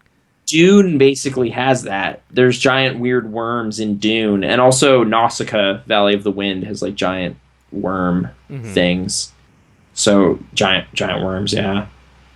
I guess I'd probably also go with Chocobo for the cute and cuddly one, and for badass, I'm standing by eagles or badass. So I'm gonna say Is there that. like a video game badass eagle that just to make it more towards what his question is? I think I'm trying to think video game wise as well. It's like griffins and stuff, and like WoW, but that's not. You don't get to fly them around. Yeah, you really. do. It just it just takes you a place. It's like What are you it's like talking about? You can have griffins. You can fly everywhere in that game. what are the path things then? What are those? They're completely useless now because you can fly in that game. Oh, okay. See, back when I was playing it and never played it You again. can get different Uh, like versions of griffins and stuff too. There's okay, a well, lot. fantastic. There's a Wow, lot of WoW's the flying best mounts. I don't know if game. like I would say WoW for any specific like steed maybe. Um, A colossi or something. Like, does that you're hanging on to them, but they're not happy about it. But there's some cool maybe you encounters could with tame those. one though. Yeah, if you could tame that giant flying ribbon one, that looks weird on my video feed, but I'm gonna stick with it. The blur. I found the one Look at that. suggestion of like the Mother Brain Metroid being a steed kind of hilarious, so I'm just Yeah, gonna that's go what- from that universe and say like Crocomire because it would be the slowest steed ever. It's just like crawling Perfect. with one hand towards everything. Boringest steed. Well, I don't know, the peaceful steed. Just kind of I guess, slowly. or like Kraid or something. He's just big Yeah. enough that every step he takes is like a mile. Yeah, that's all I got for steeds. Magic carpet from Aladdin. There's a game, so that'll count. What about Magic Carp from Pokemon? No. Okay. Next voicemail, here No. we go. Hey Paul, hey Nate. I have two questions for you and stories to go with them. The first question is, what game cartridges or memory cards have you had to format and what games were on them? I'll stop it there and we'll answer that first then if there's two in this one voicemail. This is the last one he sent, so... Okay. Okay, so back in the day, before they actually figured out, like, this is a bad idea, there were these memory cards with, like, 8 banks in them. Okay. Like, and you would, like, push the button, and it would have a little LED indicator. It was essentially 8 cards in one. And the problem with it is that they were third-party, and they were notoriously crashy to the point where I lost, like, all my Metal Gear saves, my Resident Evil saves with, like, all the unlockables and stuff. Like, I lost all my game data from the PlayStation era. Oh, wow. Okay. Wait, we're just talking about memory cards? We're not talking about, like, game cartridges or something? What No, is- he said specifically memory cards, where you Okay, like, okay. erased data or something. Well, I had a GameCube one that was Mad Catz, and I knew it could happen, and Yeah. eventually it did. But Eternal I was Darkness. kind of paranoid about it, so I was making like backups of kind of ongoing stuff on other official Nintendo memory cards, so I didn't lose anything too profound. Okay. I fucked up my own bully save, and it was stupid. It was like that game patched to the point where it was extra glitchy for a while there. And I was trying to delete the patch, but I deleted like one of 3 files that made my save loadable, I guess. So I Okay. kind of broke my save game. And that save game was at like 99%, and I was so close to getting the last achievement in the game. And that's why I was trying to get rid of this patch, because it was preventing me from doing that.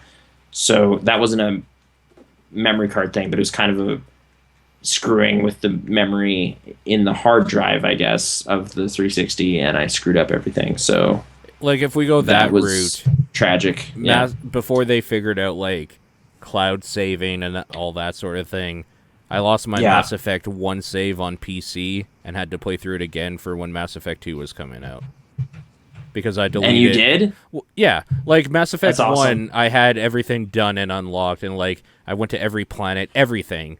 And then I Yeah. uninstalled the game because I was getting ready for 2 to come out, and it completely got rid of that file. So I went back in Mass Effect 1 and just beelined through the story and didn't do any of the other stuff.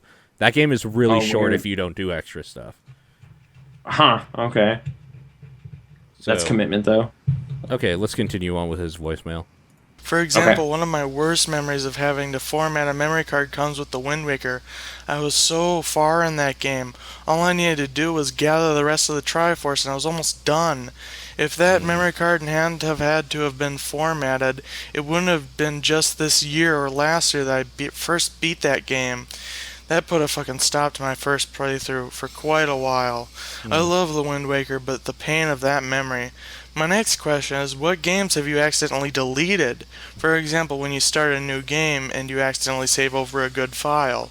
A game file I accidentally deleted was Crisis Core Final Fantasy VII. That game was so much fun, I was so far, but then I was a moron and saved over my good file when I was starting a new game.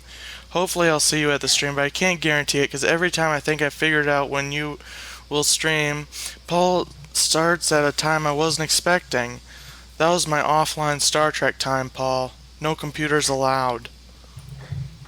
I don't know what the fuck you're talking about, but unfortunately the It's like- realities of having a job in Jobs. real life situations, it happens when It's like it happens. Sorry. It's like every Tuesday night is Star Trek night, and we just didn't know. We didn't plan around it. I guess I don't know specifically about which situation he's talking about, but like that's what Twitter and by following you get the emails are for. Like, I'm sorry, I'm not gonna just play to your schedule though.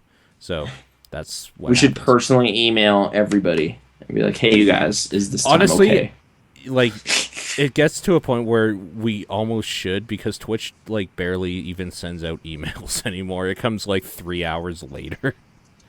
It's like, "Hey guys, here's our work schedules. What works best for you?" I'm not going to do that either, because it's like, if it works, it works. If it doesn't, it doesn't. I don't remember ever totally destroying a save to the point where I couldn't continue or lost all my progress or something. I've totally overwritten. Like, the problem is there are a lot of games where it will just automatically overwrite the last save if you play again, or like a friend comes over and plays. Actually, that's not true. There was one time, and it was the stupidest shit ever. It was Metroid 2, The Return of Samus. Yeah. I was on the last boss, and I was playing it on a GBA, and you could kind of like change the screen format or whatever to stretch out or not. And I was trying to figure out how to do that or something. I was like messing around, and I formatted my save while I was trying to just adjust some other thing, but I totally just fucked up. It was late at night at like a bread and breakfast or something on like a family trip, and I was trying to do this. But my saving thing, and it's weird, it's like technically I have never beaten that game all the way through 1 to 100%, finished that game, but my cousin had just beaten the game the week before. Like, I had lent it to him and he was playing it, so his save file was still on there, so it was right at the end too. So I went into that save file and fought the final boss and was like, well, I did all of the things in the game, but not all on my record or whatever, but whatever, I'm going to count it. So there was that, and I remember that happening and being kind of traumatized by it, because I was right at the end of the game and for some reason got hung up on like making it look nice or something on the screen, and I fucked up my own save file. So sorry, was there something you were going to say? Or?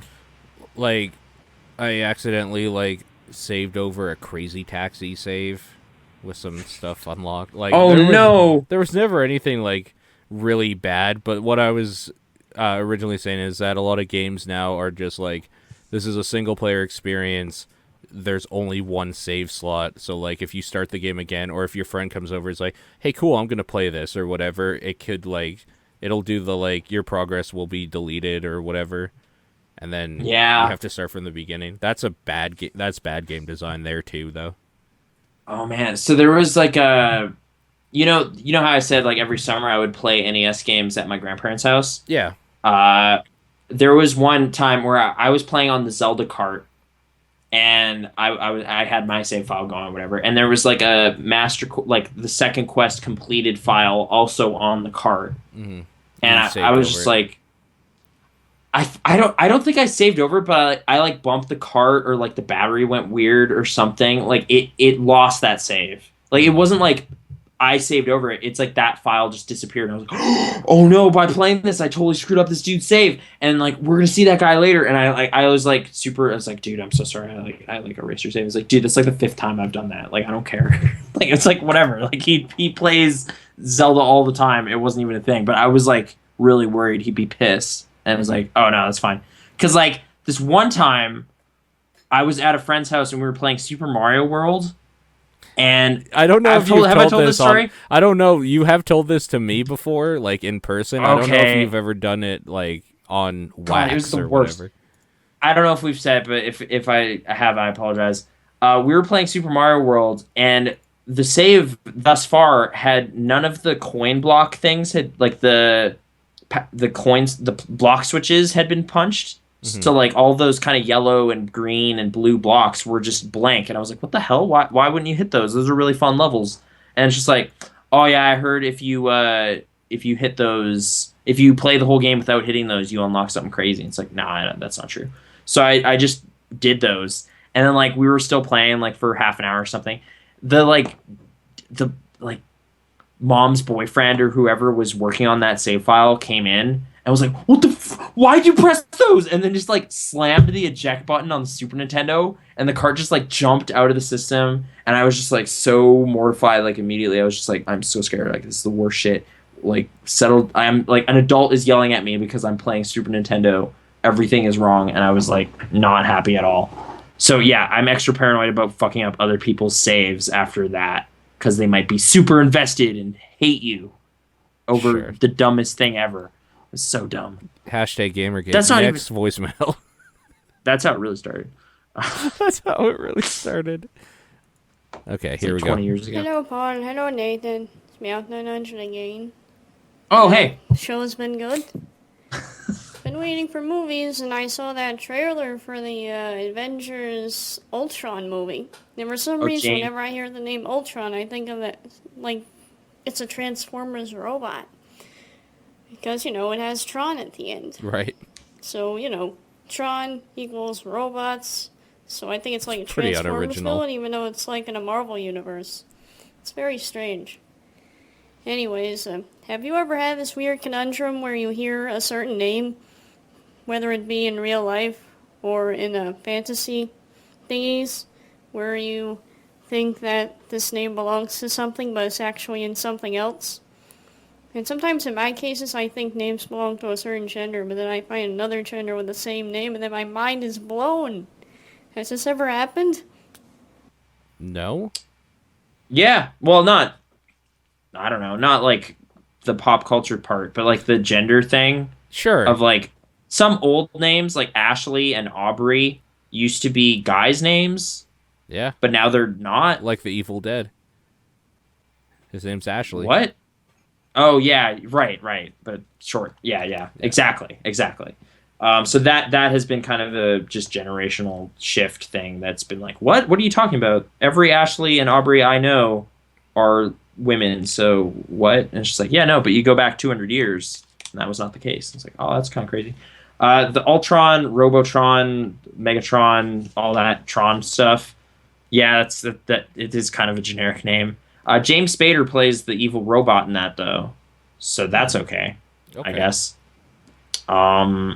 Did you watch the trailer? They have this like Pinocchio thing. No. They're way into haven't. Pinocchio. Okay. I guess just the Disney license. Now you can use Disney songs in your trailers for other movies. Like, I guess if I'm not as well versed in like a lot of anime, like Japanese anime specifically, so like when I hear like the name Sakura or something, there's like 3 things that it could be from in my mind, and I don't know which one people are talking about. Like just generic Japanese names where everybody, it's like an American version where everybody's name is like John Smith or something. Like Sure. they still have the It's kind like, of oh, Shinji. antiquated things. Yeah. Good old Shinji. From Evangelion. They're just like, oh yeah, okay, that guy. It's a boring name. Voltron. I've never been clear on what that's all about. Is that not related to any other big robot thing? He's like a big robot that is formed out of smaller robots or something like that. Yeah. Yeah. So I've had the Voltron Tron robot confusion as to where that is from, and that's not a Transformer. I thought he was a big bad guy in the Transformers. It's like no, that's a totally different thing. Duh. That was what the hell? What is like the super form of Megatron that is in the new one called? It's like he's basically just Megatron, but he isn't. He's got a dumbass name. Is it just Ultron? That wouldn't make sense, right? The reason That would I be crazy. say that is because in the chat, Marshmallow said Megatron, Ultron, totally the same.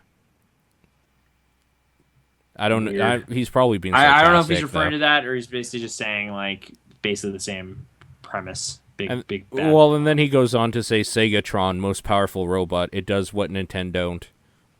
Okay. I think that's a good point to keep moving on. Here we go. Yep. Hello, Paul. Hello, Nathan. I recently got Bayonetta 2. Nice. I asked a question on Twitter if I should play Bayonetta 1 before Bayonetta 2, and the only person who answered was Hebrew Lantern, who said yes, even though he hasn't played any of them. So I just took it as, okay, Bayonetta 1 seems like a responsible choice. So I started that game up, put the CD in the Wii U, and I basically started the game. A lot of action. Even the cutscene at the beginning was just an old dude talking, and then you can just kill monsters right while the old man is talking. Oh, yeah, And you're that's basically falling right out of the sky in some sort of dimension or something. right. That happens a lot. And then after that, the whole game just started up. And then I learned in the chapter menus, you can dress Bayonetta up in costumes. So the only options were Peach, Daisy, Link, or Samus. I was thinking of doing Samus, but I remember no Metroid, and that made me sad. So I just went with Link. So it's basically Link's a sexy lady who fights with guns. I could get So behind it's that. technically a Gentleman Legend of Zelda for me, and I find it hilarious and adventurous. Okay. So, Paul, if you played Bayonetta 2, how that game been going? It'll be a while before I catch up to you. Platinum's pretty good games. I like Bayonetta. Like, the original question of, should I play Bayonetta 1 before 2? Like, maybe, I guess, if you care that much about story, that really doesn't matter. I think the bigger problem would be that you get sick of the game style and you don't want to do another 20 hours of it after you've done the first 20 hours. Yeah. Like, if you want to play the new hot game, you should probably just play the second one, right? It's the same game by the looks of it. It'll wear you out. Yeah. I haven't actually purchased it yet because I want to get a physical copy of it. I don't want it just a digital download. Because if it's the same price, I might as well get the other game for free. Like, why not? So, but yeah, that's why I haven't gotten. I've been busy with like other games that are out already, like the ones we talked about today, for example. Is that like a limited time offer where you get both games, or is that just that's how that game It's definitely limited time on the eShop or whatever. But I mean, it's only as limited as they have stock for it with normal copies, right? Yeah, I kind of forgot that was happening. Because that was like that Metal Gear Solid 4 one with the Blu-ray. That was a limited time thing. There's like no other version of that game around anymore. That's the one you buy if you want to buy that game at this point, because they just stocked so many of them. Okay. Like, I'm looking at Bayonetta 2 on Amazon here. Is it going to tell us that, hey, by the way, this totally includes another video game? Isn't that great? You need to get the one with like not her on the cover. It's, if I remember, kind of looks like a book or something. Well, but this one has her on the cover, but then it says bonus Bayonetta game included. Oh, maybe then. I'm not sure. But that's only on the... Oh, man. God damn it. Either way, that would be my advice to anybody with that same question. If you're like gonna play one and you just want to play the new one, just play the new one. The first one really doesn't matter for story. The story is she's a witch and stuff with the moon. And maybe some weird flashbacks with her as a kid. I don't remember. It's like there's a little kid wandering around. The thing is, if you're buying a Platinum game and you're buying it for story, you fucked up somewhere along the line. Because what you buy a Platinum game for is why you go to Die Hard. To see the dumb, like, zany, explosions crazy crap. Yeah. Yeah. So... Oh, Bayonetta comes packed in with the purchase of every retail packaged version of Bayonetta 2. Okay, there you go. Okay. I'm just like... okay, I have like no interest in playing this game right now, but I know I will eventually, and I don't know if it's like one of those things where in years past, Nintendo games, it's like, oh, Metroid Prime Trilogy, whatever, I'll buy that when it's like $40 or something. That's $200 now, you idiot. Oh, shit. Okay, well, that Xenoblade Chronicles, I'll get that later when it's not expensive. That'll never happen. You need to go to Seattle to buy that now. Oh, okay. Like, should I just bite the bullet and get it now because it's going to be rare and it's, the Wii U version of Bayonetta is going to be worth, like, its weight in gold in 2038. Like, what do you think, expert? Should I buy it today? The thing is, from what I've heard, it's not selling gangbusters. Like, it's not exactly right. It's not a Zelda game. It's not a Metroid game. Like, this has gotten me to buy Valkyria Chronicles and, like, Shadows of the Damned. Like, she's like, oh shit, that shit's rare? I gotta go buy it right now because I know I want to play it, but probably not for several years. So it's just like, I'll go get that. And then Valkyria Chronicles ended up being, like, I panicked because it's like $30 now. It's not hard to find. But I don't know. It's a thing that happens. Bayonetta 2 seems like it is going to be a pawn shop game in a couple years. But like a pawn shop, like, oh sweet, I found it. It's only $75. No. Awesome. No, as in. Oh, it's only my firstborn child. Oh, thank God. Like, as in, this is $15. No, it doesn't come with the first disc. Okay, well, I got the second game anyway. See, but like, yeah. Okay. If you want both of them, there's no reason to just not go out and buy it. Really. Like, if you care that much about Bayonetta, you're getting a free game. You are getting a free game, so it's 2-in-1. I mean, but either way, I hope you're enjoying like your time through the first one, and just know that you have another 40 hours of it if you intend to play the second one. So, I just remember Bayonetta 1 being super long. Like, I feel like it was easily like a 12 to 16 hour thing. Do you remember it being long? Like, I felt like it overstayed its welcome. It seems kind of keep going. Yeah, like This is this kind of thing where it's like, when I hear people talk excitedly about games that are really over the top and crazy, I don't feel like they remember the actual ebbs and flows of the game. I think they just remember the high points. So it's like, oh man, that's just so crazy. Like, they're throwing buildings at you and you're in space. And it's just like, yeah, that happens like once. Like, there's a lot of kind of not that happening as well. Like that, like Azura's Wrath, that game has peaks and valleys, and everyone remembers the peaks. So it's just like, oh man, it just keeps ramping up and up, and it's like, no, it doesn't. It ramps up and then it goes down, and then you're fighting like an elephant for some reason, and you've already fought a giant space Buddha at that point. So I don't know why they put that in there. And then you fight this crazy dude and stabs you through the earth. But then you fight kind of like these small little robot guys, and it's just like, what? So I only remember the parts of Bayonetta where you have a building thrown at you and you're racing down this highway and there's like crazy bullets flying everywhere and you're fighting like an upside down angel head thing in space and like just nonsense. Like, there's a weird dragon with like a head in its stomach or something. Like, there's just weird things. I think people don't even remember the like Panzer Dragoon sequences either, where you're just flying in the air and having to shoot stuff as they're coming towards you. Becomes like a weird bullet hell in Bayonetta. That could be cool, right? Is it fun? Or, I don't know. I guess the first time maybe you do it, and then it becomes just like the transition screen every other time. Mm-hmm. Yeah, I don't know. Platinum, I don't know. I miss Clover. Does that make any sense? Yes, it does. I know it's like mostly the same guys, but I don't know. Something's different, man. They're too reckless. Vanquish wasn't good. Still haven't played it. It's on the shelf somewhere. It's probably going to stay there for a lot longer because games are coming out now, so. Yep. Did you play any more Shadow of Mordor? Like, have you finished that? I have to go and do the story missions, and I kind of don't care about the story, so I'm probably not going to. Okay.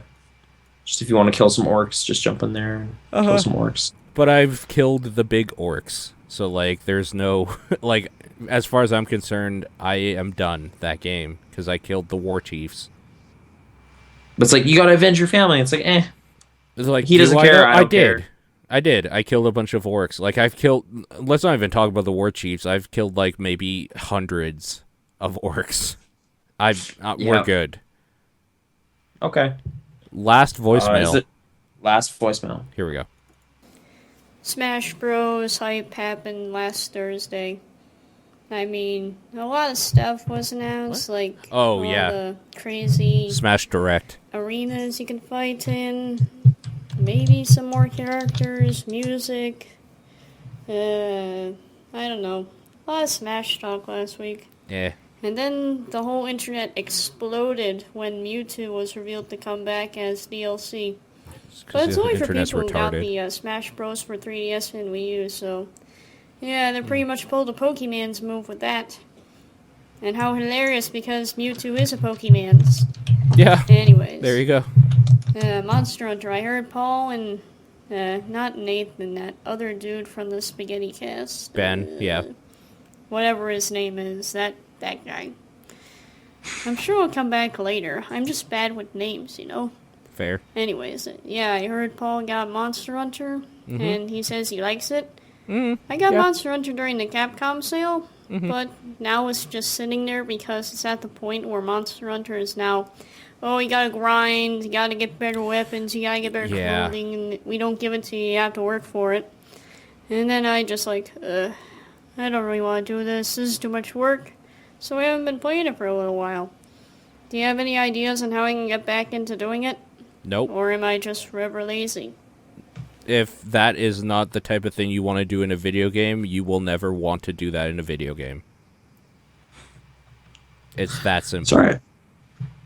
Just yeah, with the Nintendo, like the Smash Brothers hype thing, I started looking up like this new 3DS Yeah.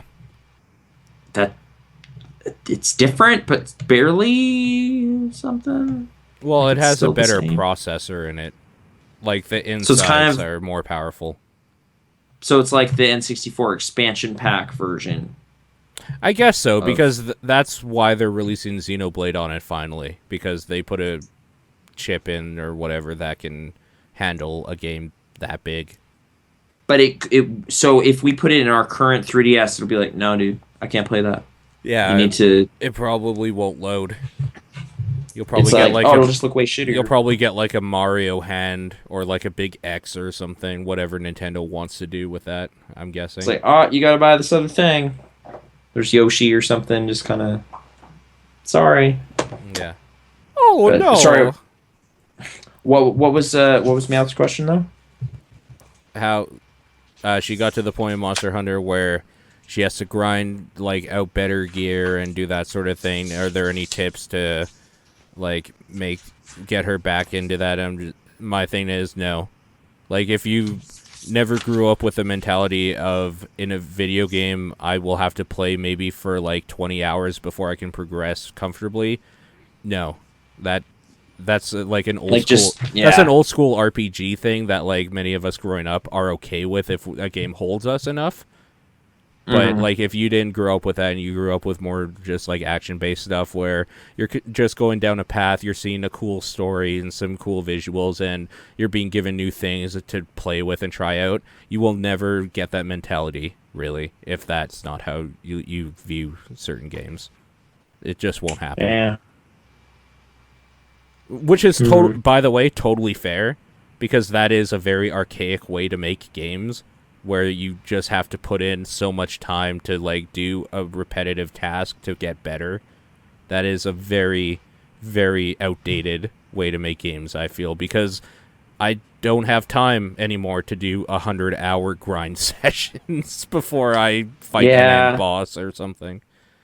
Like, it weirdly takes advantage of the amount of investment players are willing to put in. Of just like, oh, well, people are willing to play these for a long time, so we'll just kind of delay this. And you're just like, why would you do that? Just cut out all this fat. They get the thing. Like, they just, as you progress, you get better things, and then you keep getting more and more. Like, the variety should come some other way as opposed to just repetition. But it's an old way. It's a Also, it's tolerance thing. It's an MMO way as well. Like, Meowth doesn't seem like Yeah. the type of person to have like really gotten into MMOs. Like, she can correct me if I'm wrong after hearing this on Twitter or whatever. She seems like when she plays a Pokemon game, she won't like just walk through the grass and get their Pokemon team like really high. She probably like will coast along Goes with to the next game. objective or something. Well, coast kinda? along with the game to the point where like you can like your Pokemon leveled up enough that you can conceivably keep moving on, sort of thing. Like just from doing the basic stuff. So if it's just one of those things that if that's not the type of thing you have a mindset for, you won't get into it, and that's totally fine. I can understand it. It's kind of one of the big discouraging things about Old Republic for me is like apparently there's a lot of good RPG content in it, but you got to play an MMO to get it. So you got to put in like 10 times more time to get the same story beats and the same kind of arc as you would in just KOTOR. So I'd probably play like Jade Empire, Dragon Age, KOTOR 2 before I'd play that. Because I just know I'll get that satisfying shorter arc in like a reasonable amount of time. And we're still talking like a reasonable amount of time for us is like 40, 50 hours. I'd rather spend that than 130 or something. Like it's just better respect. And in that 40 or 50 hours, like I should be either well through or done 2 or 3 games. Like there should. Oh, be... you prefer even shorter stuff? I think like anything, how long? I think anything over 10 hours game? is ludicrous for a video game. It's a waste of time. 10 hours, yeah. Every now and then I'm game for it, but you gotta earn it. I guess it's kind of how it goes. Like I will gladly give a game more time than 10 hours. But if I'm not having an amazing time all the time, I don't want it to take. Maybe it's long. just that game developers are lazy, balancing, and they just kind of put in stuff to padding. like padding, filler. I was gonna follow up on something, but it's fine. I don't remember.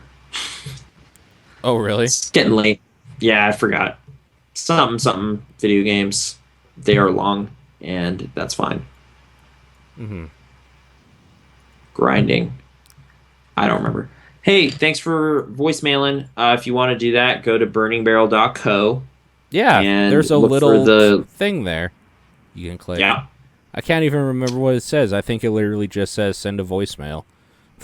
Yeah. If you want to buy like Bayonetta 2 or something, you can go to site stuff, want to help, and then click on your respective Amazon link there. Or burningbarrel.co/support as well. Okay. Yeah. Or if you want to buy like the Grand Budapest screenplay or something, you should do that. Did you do that? I did do that. Nice, thank you. Yeah. My soundtrack's already shipped, but the other ones are from weird booksellers in like the UK, so it's gonna be a while. November 8th. I think I am gonna be doing Extra Life. I'm gonna be streaming that day anyways, because that's gonna be like the first day of my weekend, basically, for after you get back. So try to push through for the full 24-hour experience. I don't know. I'm almost tempted to be like, I'll play as long as you donate for. Because if it's just like, if it's just like people are like, yeah, I'll give you $10, it's like, well, then I'm gonna give you 10 minutes. Like, fuck you, sort of thing. 10 hours. That's the deal, isn't it? No, because I worked it out, and the goal is $200 right now, and it is essentially $8 per 1 minute, if I remember correctly. For one person to donate that much? So, like, was it 1 minute or 1 hour? It might have been 1 hour. It was 1 hour, for sure. Okay, yeah, because, like, 1 minute, that'd be way more than $200. So, like, I was thinking, it's like, if I only get $80 and people aren't, like, donating, it's like, fine, I'm only going to stream for 10 hours then. Like, why am I going to... That's still a lot of streaming, right? So... It is. I don't know. Yeah. I'm going to work out more details. I'm going to plan to do, like...